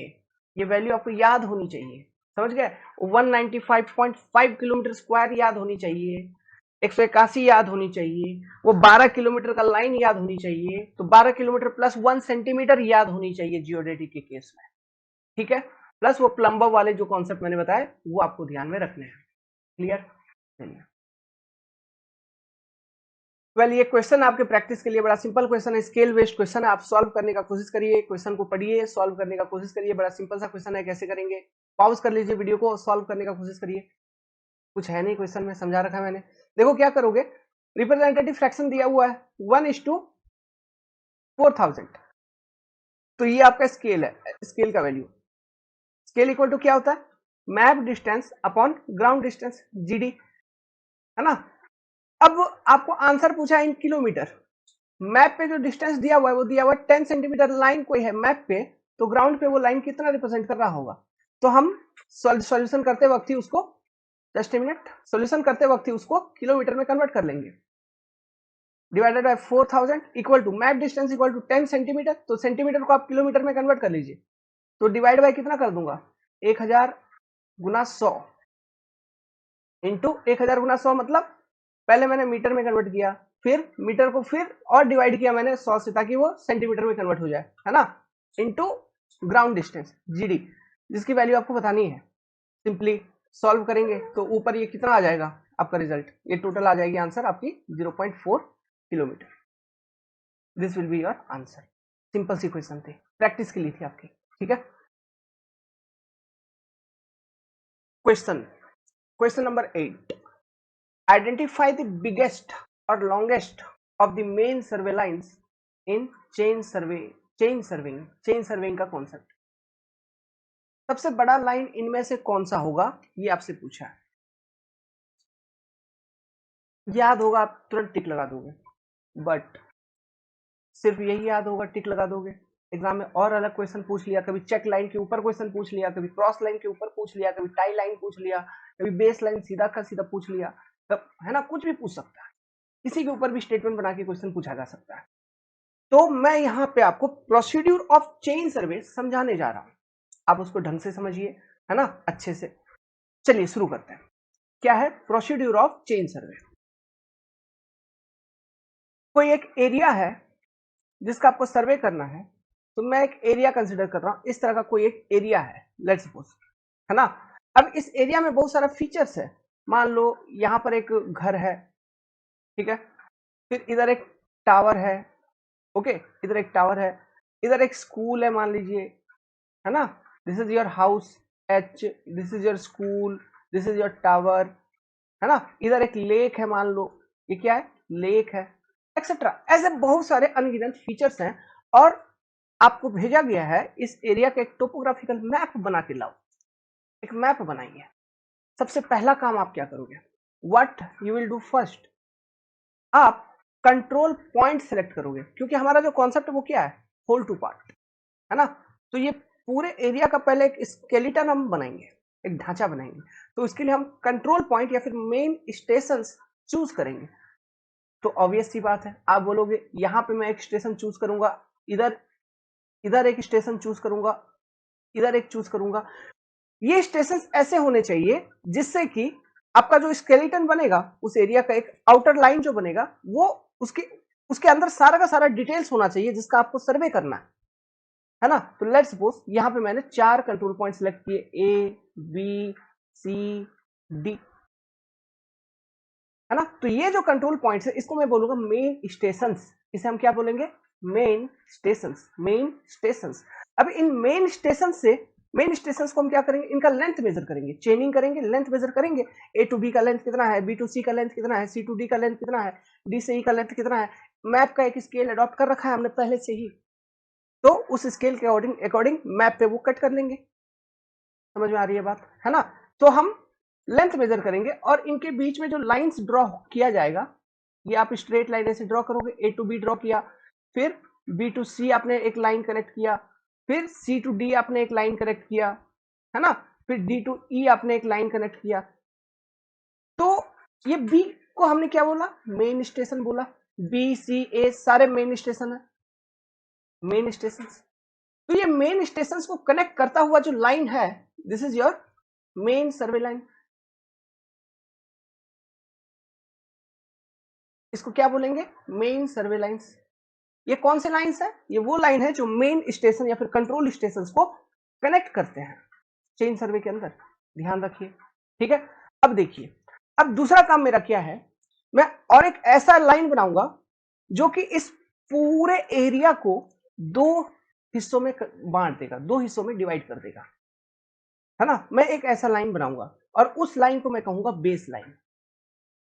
लेट्स सपोज यहां पे जैसे कि मैं डायगोनल बनाता हूं, डी से बी मैं जोड़ सकता हूं, ये रेक्टेंगल है चूंकि, है ना। तो ये जो यहाँ पे बना रहा हूं डी से बी, या फिर आप ए से सी भी बना सकते हो इस तरह से, ये डायगोनल लाइंस होंगे। तो this is your base line, इसे हम कहेंगे बेस लाइन। इसका पर्पस क्या था, इनमें से कोई भी एक, ये दोनों नहीं, कोई भी एक, उसका पर्पस क्या था, उसका पर्पस ये था, ये पूरा ओवरऑल सर्वे एरिया को दो हिस्सों में बांट देगा। और ये जो बेस लाइन होती है ना, ये सबसे लंबी लाइन होती है आपके सर्वे के अंदर। क्या होता है, सबसे लंबी लाइन। तो आपका आंसर यहीं पे आपको पता चल गया कि आइडेंटिफाई द बिगेस्ट या longest of the main survey lines in chain survey. ये भी एक तरह का मेन सर्वे लाइन है क्योंकि ये मेन स्टेशंस को कनेक्ट कर रहा है, देखिए डी और बी को कनेक्ट कर रहा है, but it is the longest line, है ना। आप जितना भी लाइन देख पा रहे हैं ए बी सी डी, है ना, ये सारे लाइन इस डायगोनल लाइन से छोटे हैं। यहां पे तो मैंने ये डायगोनल का एग्जांपल दिया, आपका जो सर्वे प्लॉट होगा, सर्वे प्लान होगा, उस पर आप इस तरह से कोई मेन स्टेशन को कनेक्ट करिए, जैसे कि एक लाइन के माध्यम से, जैसे कि वो पूरा एरिया को दो इक्वल हिस्सों में वो डिवाइड कर रहा हो। इक्वल हो भी सकता है या थोड़ा आगे पीछे चलेगा, लेकिन दो हिस्सों में डिवाइड कर रहा हो, प्लस वो लॉन्गेस्ट भी हो, that is your base line. उसको हम क्या बोलेंगे, बेस लाइन। ये जो बेस लाइन की मेजरमेंट है ना, ये बहुत एक्यूरेसी के साथ किया जाना चाहिए। इस बेस लाइन का मेजरमेंट को बहुत एक्यूरेसी के साथ किया जाना चाहिए, और इसलिए हम इसके मेजरमेंट के लिए एक स्पेशल टाइप ऑफ टेप का इस्तेमाल करते हैं जिसको हम बोलते हैं इनवार टेप। आपसे बहुत बार क्वेश्चन में पूछा है कि which type of tape is generally used to measure the dimension of baseline, so that is your Invar tape. क्योंकि इनवार टेप से जो भी आप मेजरमेंट लेते हो, डिग्री ऑफ प्रिसीजन काफी ज्यादा हाई रहती है। इनवार क्या मटेरियल है मैं अभी आगे चल के लिखवाऊंगा, लेकिन अभी पहले ये कॉन्सेप्ट को सीख लो। तो आपने ये बेस लाइन मेजर कर लिया, which is the longest line in your survey, है ना, जो कि एक तरह का मेन लाइन ही है क्योंकि वो भी मेन स्टेशन को कनेक्ट करता है। और बेस लाइन क्या करता है, ओवरऑल सर्वे प्लान को दो पार्ट्स में डिवाइड करता है, ठीक है, उसके बाद क्या होता है, अब उसके बाद जो डिटेल्स है उसका हम मेजरमेंट करेंगे, रिकॉर्ड लेंगे। अब डिटेल्स का मेजरमेंट आप कैसे ले सकते हो, देखिए, एक तो ये जो बेस लाइन है यहां से एक रेफरेंस लो, प्लस ये जो मेन सर्वे लाइंस है इधर से एक रेफरेंस ले सकते हो, क्योंकि कोई भी डिटेल को लोकेट करना है तो उसके लिए हमें दो रेफरेंस चाहिए। लेट्स सपोज कि मैं कह दूंगा कि ये जो बेस लाइन है, ये लेक का अगर मैं बात करूं इस लेक के बारे में, तो मैं कहूंगा कि ये इस पर्टिकुलर बेस लाइन से इतने डिस्टेंस पे ये लाइन लोकेटेड है। फिर उसी तरह से ये कह दूंगा कि ये जो मेन सर्वे लाइन है यहां से इतने डिस्टेंस पे, इस तरह से मतलब कोई दो रेफरेंस को यूज करके हम उस पॉइंट को लोकेट कर लेंगे। तो ये जो लाइंस हम ड्रॉ कर रहे हैं to locate any particular detail, minor detail within that survey, इस लाइन को कहा जाता है टाई लाइन। इनको क्या बोलेंगे, टाई लाइंस। इनका और एक नाम है subsidiary lines, auxiliary lines, subsidiary lines, auxiliary lines, tie lines, कुछ भी आप कह सकते हो, मैं लिखवा दूंगा अभी, ठीक है। तो इनका पर्पस क्या था, सर्वे का जो प्लान है उसमें किसी भी एक माइनर डिटेल को लोकेट करना, इनका बस इतना पर्पस था।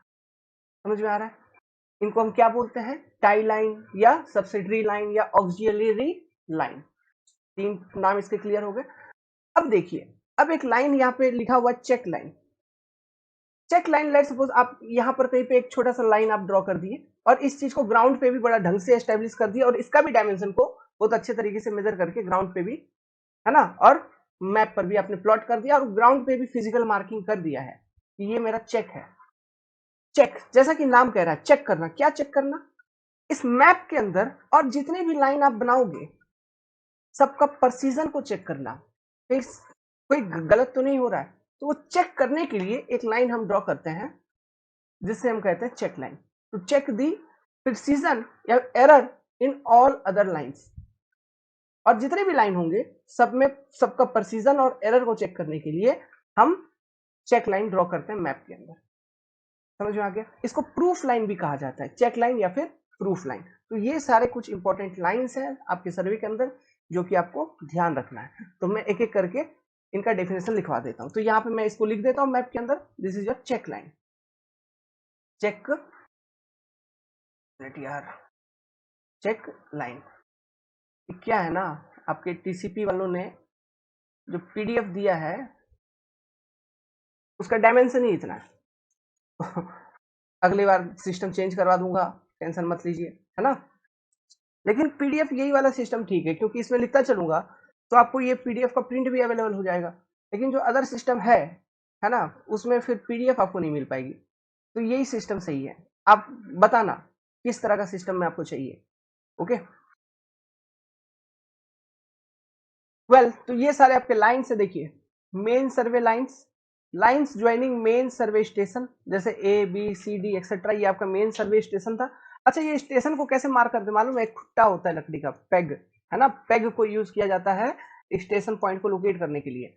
नाउ बेस लाइन, जो बेस लाइन है it is the longest line. देखो बेस लाइन क्या है, जैसे मैंने आपको बताया, longest central line joining main survey station, तो ये भी एक तरह का मेन सर्वे लाइन है। Dividing the whole survey area into two parts. आगे, high degree of precision is maintain to measure it, so invar tape is used.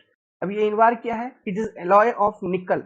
आपसे पूछा जा सकता है, ये निकल का एलॉय होता है जिसमें 35% निकल होती है और 65% आयरन होता है। समझ गए। आगे, चेक लाइन क्या होता है, चेक लाइंस को हम प्रूफ लाइंस भी कहते हैं और proof lines use to check accuracy of other lines. ऐसे जितने भी लाइन आप उस सर्वे में बनाओगे उन सभी का एक्यूरेसी को चेक करने के लिए चेक लाइंस का इस्तेमाल किया जाता है। टाई लाइंस या फिर यहाँ पे नाम लिखा है हमने ऑक्सिलियरी लाइंस, टाई लाइंस या फिर ऑक्सिलियरी लाइंस या फिर सब्सिडियरी लाइंस। ये सारे जो लाइंस है ये हम क्यों बनाते हैं, मैंने आपको बताया, to collect the details of the object, है ना, to collect details of object, details of object, सीधा सेंटेंस। तो ये सारा ऑब्जेक्टिव है, उम्मीद करता हूं आपने ये समझ लिया है। ये सारे पॉइंट्स को अलग अलग क्वेश्चन में अलग अलग तरीके से घुमा घुमा के पूछेंगे। क्रॉस लाइन क्रॉस लाइन ये सब कुछ नहीं होता, यही सारे लाइन होते हैं, बस यही होता है। ठीक है, अब देखिए मजेदार क्वेश्चन है ना, इंटरेस्टिंग क्वेश्चन है, सुनिए। When levelling is done at a busy construction site, what does hand signal comma movement of right arm, अपना अपना सोचना। ठीक है, मैं यहाँ पे जो बताऊंगा बड़ा इंटरेस्टिंग है, क्योंकि हम लोग जब साइट पे काम करते हैं तो उस समय कुछ सिंबल्स का उपयोग करते हैं। जैसे हम रेलवे साइट पे हैं, सर्वे कर रहे हैं अभी, ओके, मान लो कहीं लेवल ले रहे हैं, टीएस लगाया हुआ है मैंने, अभी हुआ क्या, ट्रेन गुजर गई, मेरा जो स्टाफ बॉय वो आगे जाके कहीं खड़ा है, अब मैं उसको चिल्लाऊंगा बोलूंगा क्या, उससे होगा नहीं, उसको सुनाई देगा नहीं, ट्रेन का आवाज जा रहा है और दूर पे है और नजदीक भी तो नहीं है, 600-700 मीटर दूरी पर है। तो हम तो ऐसे तो बेसिकली फोन का इस्तेमाल कर लेते हैं ना, ईयरफोन लगा रहता है, फोन कांटेक्ट में रहता है, जब भी ऐसा होगा तो उसको तुरंत बुला लिया जाएगा। ठीक है, जब भी हमको बुलाना हो, जब भी जो बोलना हो उसको बोल दिया जाता है इस तरह से। बट हमारे सर्वे में जो मैनुअल है उसमें कुछ स्टैंडर्ड सिंबल्स दिए गए हैं जिसका आप उपयोग कर सकते हैं और जिनका मतलब क्या होता है। ये सब जो ट्रेनिंग होती है ना, ये आप वो अभी ये जो डिप्लोमा और बीटेक तो बहुत हाई लेवल की स्टडी हो गई, जो मैक्सिमम सर्वेयर होते हैं वेस्ट बंगाल में, वेस्ट बंगाल के जितने भी बहुत सारे लोग सर्वे का ही काम करते हैं, वहाँ आईटीआई का डिग्री मिलता है, वो लोग सर्वे में आईटीआई कर लेते हैं। और जो कंस्ट्रक्शन कंपनीज है, कभी जाओगे प्राइवेट में काम करने के लिए, मान लो प्राइवेट कंपनी में केवल बंगाली भरा हुआ होगा एज ए सर्वेयर, ठीक है, केवल बंगाली। वेल क्यों, वहाँ आईटीआई का डिग्री मिल जाता है, ट्रेनिंग करवा दी, ये सब थोड़ा थोड़ा बेसिक सिखा दिया, हो गया। हम कम से कम 150-200 आईटीआई स्टूडेंट को आज तक ट्रेंड किए होंगे, क्योंकि मेरे साथ वो लोग काम कर चुके हैं। है छोड़ी वो, चलिए मैं यहाँ पे आपको इसका मतलब समझाता हूँ। देखिए पहले आप समझ जाओ, होता क्या है कि मान लो आप लेवल मशीन सेट करके लेवलिंग कर रहे हैं, है ना, तो स्टाफ बॉय आगे चला गया आपका, अब कुछ सिंबल्स का उपयोग करते हैं, आप अपने ऊपर, मैं जैसा जैसा करते चलूंगा वैसा वैसा देखना। देखो ये मेरा राइट हैंड है, ये मेरा लेफ्ट हैंड है ना, ये राइट वाला हैंड, ये लेफ्ट वाला हैंड। राइट हैंड को मैं ऐसे उठा के ऐसे अगर आपको दिखा रहा हूं, व्हाट इज दिस एंगल, ये 90 डिग्री एंगल है, ये क्या है 90 डिग्री एंगल। अब देखना, इमेजिन करो कि तुम लेवल मशीन के पास हो, तुम किधर हो, लेवल मशीन के पास हो, और स्टाफ वाला बॉय आपसे 100 मीटर डिस्टेंस पे है, फोन वोन कुछ नहीं, नेटवर्क कनेक्टिविटी कुछ नहीं, फोन वोन कुछ नहीं, नेटवर्क कनेक्टिविटी कुछ नहीं, पूरा बिजी कंस्ट्रक्शन साइट है। तो वहां पे अभी आपको कुछ बात करनी है, कोई मैसेज देनी है स्टाफ बॉय को, तो आप कैसे दोगे। देखिए मैं अगर मेरा राइट हैंड देखना, जो चीज मैं राइट हैंड में समझाऊंगा सेम चीज लेफ्ट हैंड के लिए एप्लीकेबल होगा, सारा का सारा पॉइंट है ना। तो देखिए अगर मैं अपना राइट हैंड को ऐसे ऐसे हिला रहा हूं, तो एंगल क्या है 90 डिग्री से कम, ये 90 डिग्री था ना, तो मैं 90 डिग्री के अंदर ही हिला रहा हूं, बस थोड़ा थोड़ा हिला रहा हूं ऐसे ऐसे। तो इसका मतलब क्या होता है, जब मैं लेवल मशीन देख रहा हूं और ऐसे ऐसे हिला रहा हूं, तो स्टाफ बॉय समझ जाएगा। देखो स्टाफ जब पकड़ता है आदमी, तो हो सकता है वो थोड़ा सा ऐसे हो गया हो, तो मैं अगर ऐसे ऐसे कर रहा हूं, तो इसका मतलब क्या है, मैं ये बोल रहा हूं कि स्टाफ का जो पोजीशन है वो चेंज नहीं करो, उसको थोड़ा और सीधा करो। मतलब अगर राइट की तरफ मैं बोल रहा हूं, तो जो टॉप ऑफ स्टाफ है उसको आप राइट साइड में लेके आइए, जो स्टाफ का टॉप है उसको आप राइट साइड में करिए, मतलब इस तरह से आपका झुक गया, आप उसको राइट लेके आइए। सिमिलरली इस हाथ से मैं कर दिया, तो मतलब आपका इस तरफ इंक्लाइंड है, आप उसको लेफ्ट साइड थोड़ा करिए, ताकि जो क्रॉस हेयर का इंटरसेक्शन है वो स्टाफ पे आ जाए। समझ में आ रहा है, ओके, तो ये चीज होती है। तो less than 30 degree, slightly 30 degree यहाँ पे गिवन है, मतलब 90 डिग्री, 90 डिग्री तो ऐसा हो गया, लेकिन आप 90 डिग्री के अंदर में ऐसा ऐसा हल्का हल्का, समझ गए। तो इसका मतलब क्या हुआ, स्टाफ का जो टॉप है उसको आप मतलब राइट लेके जाइए या लेफ्ट लेके जाइए। तो आपका क्वेश्चन का आंसर तो यही पता चल गया, move top of staff to my right, क्योंकि यहाँ राइट साइड पूछा है, राइट आर्म को आप हिला रहे हैं, तो move top of staff to my right, मेरे राइट में आप टॉप ऑफ स्टाफ को मूव करिए। अब देखिए मैं आगे का सिंबल आपको एक्सप्लेन करता हूं। यहाँ पर ये 90 डिग्री था, अब मैं अगर बोलूं, है ना, 90 डिग्री से ज्यादा मैं आर्म को हिला रहा हूं ऐसा, 90 डिग्री, 90 डिग्री के अंदर पहले किया, अब मैं 90 डिग्री से ज्यादा हिला रहा हूं ऐसा, ओवर 90 डिग्री, ठीक है, तो इसका मतलब क्या है, इसका मतलब मैं उसको ये बोल रहा हूं कि तुम स्टाफ या फिर प्रिज्म जो भी लेके खड़ा है, स्टेशन पॉइंट चेंज करो, मतलब राइट में आओ और राइट साइड में आओ और राइट में आओ और राइट में आओ और राइट में आओ, ऐसा, ये चीज है। समझ में आ रहा है? ये चीज कब कब जरूरत पड़ती है बताता हूँ।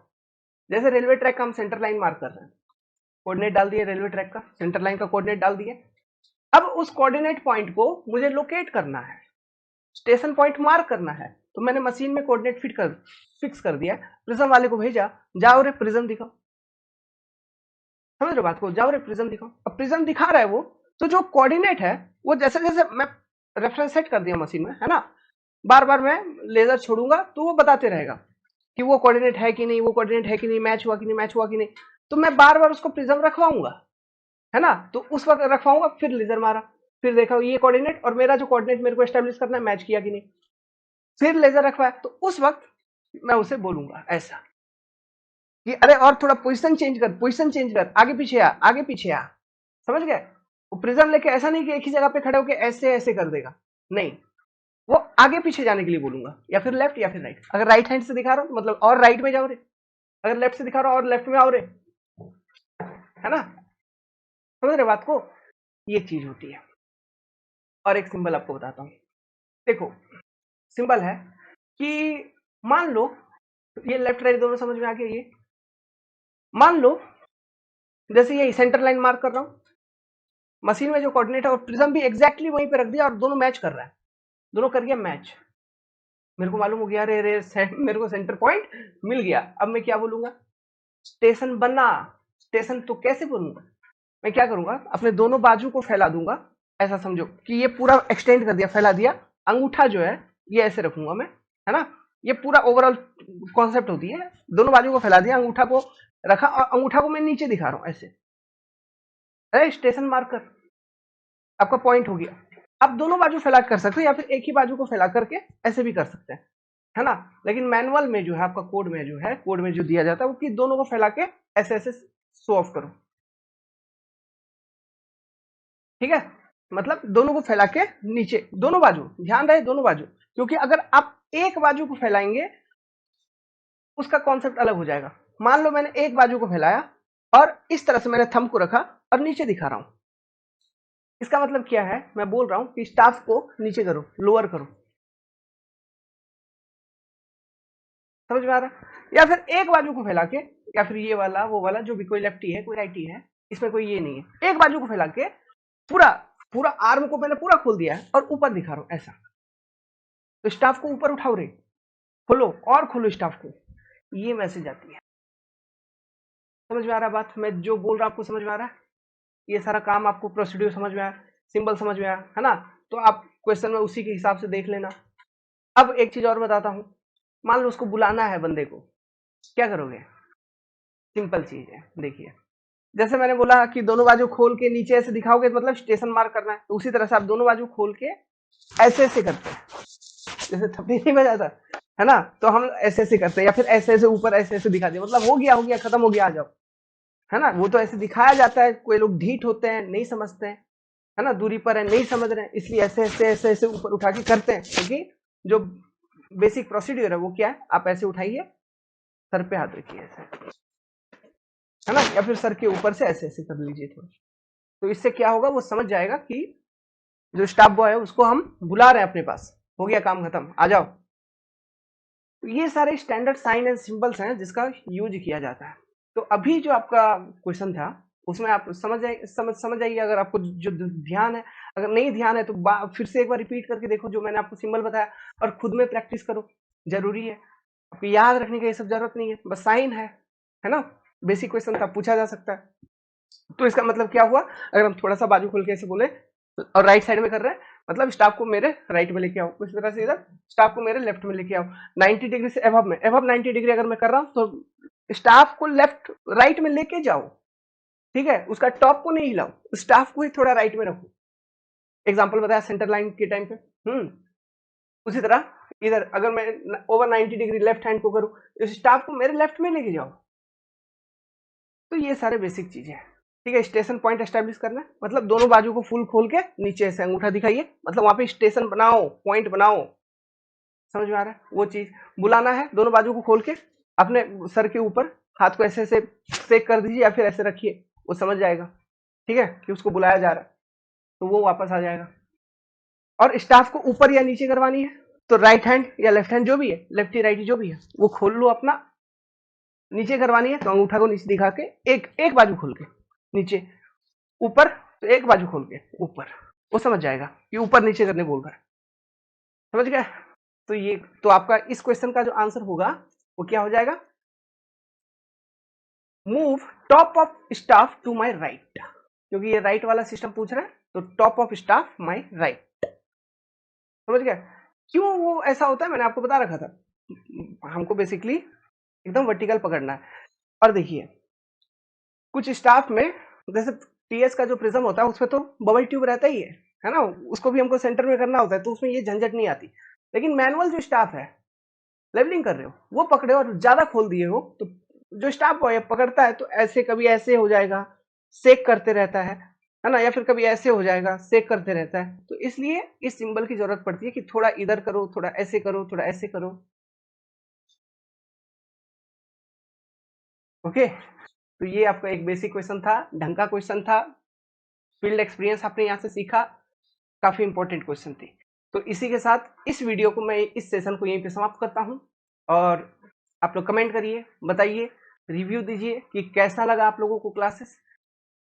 हम लोग हर एक सब्जेक्ट का इसी तरह से करेंगे और कम से कम समय में खत्म करेंगे। कम से कम समय कहने का मतलब है, हाँ, मोटा मोटी 3.5-4 घंटा तो एक एक सब्जेक्ट में लगेगा, और जैसा जैसा मेजर सब्जेक्ट आते चलेंगे उसमें और कंसेप्ट आएंगे, ठीक है, तो उस तरह से। लेकिन हाँ, आज जैसा आपका 12 तारीख है, तो ये मोटा मोटी आपको 22 तारीख तक, 20-22 तारीख तक लास्ट सारा सब्जेक्ट का पूरा कंप्लीट पैकेज अवेलेबल रहेगा। तो आप अभी से पढ़ना चालू करिए, रेगुलरली आपको अपडेट दिया जाएगा क्लासेस का, तो आप पढ़िए और रिवीजन करते चलिए।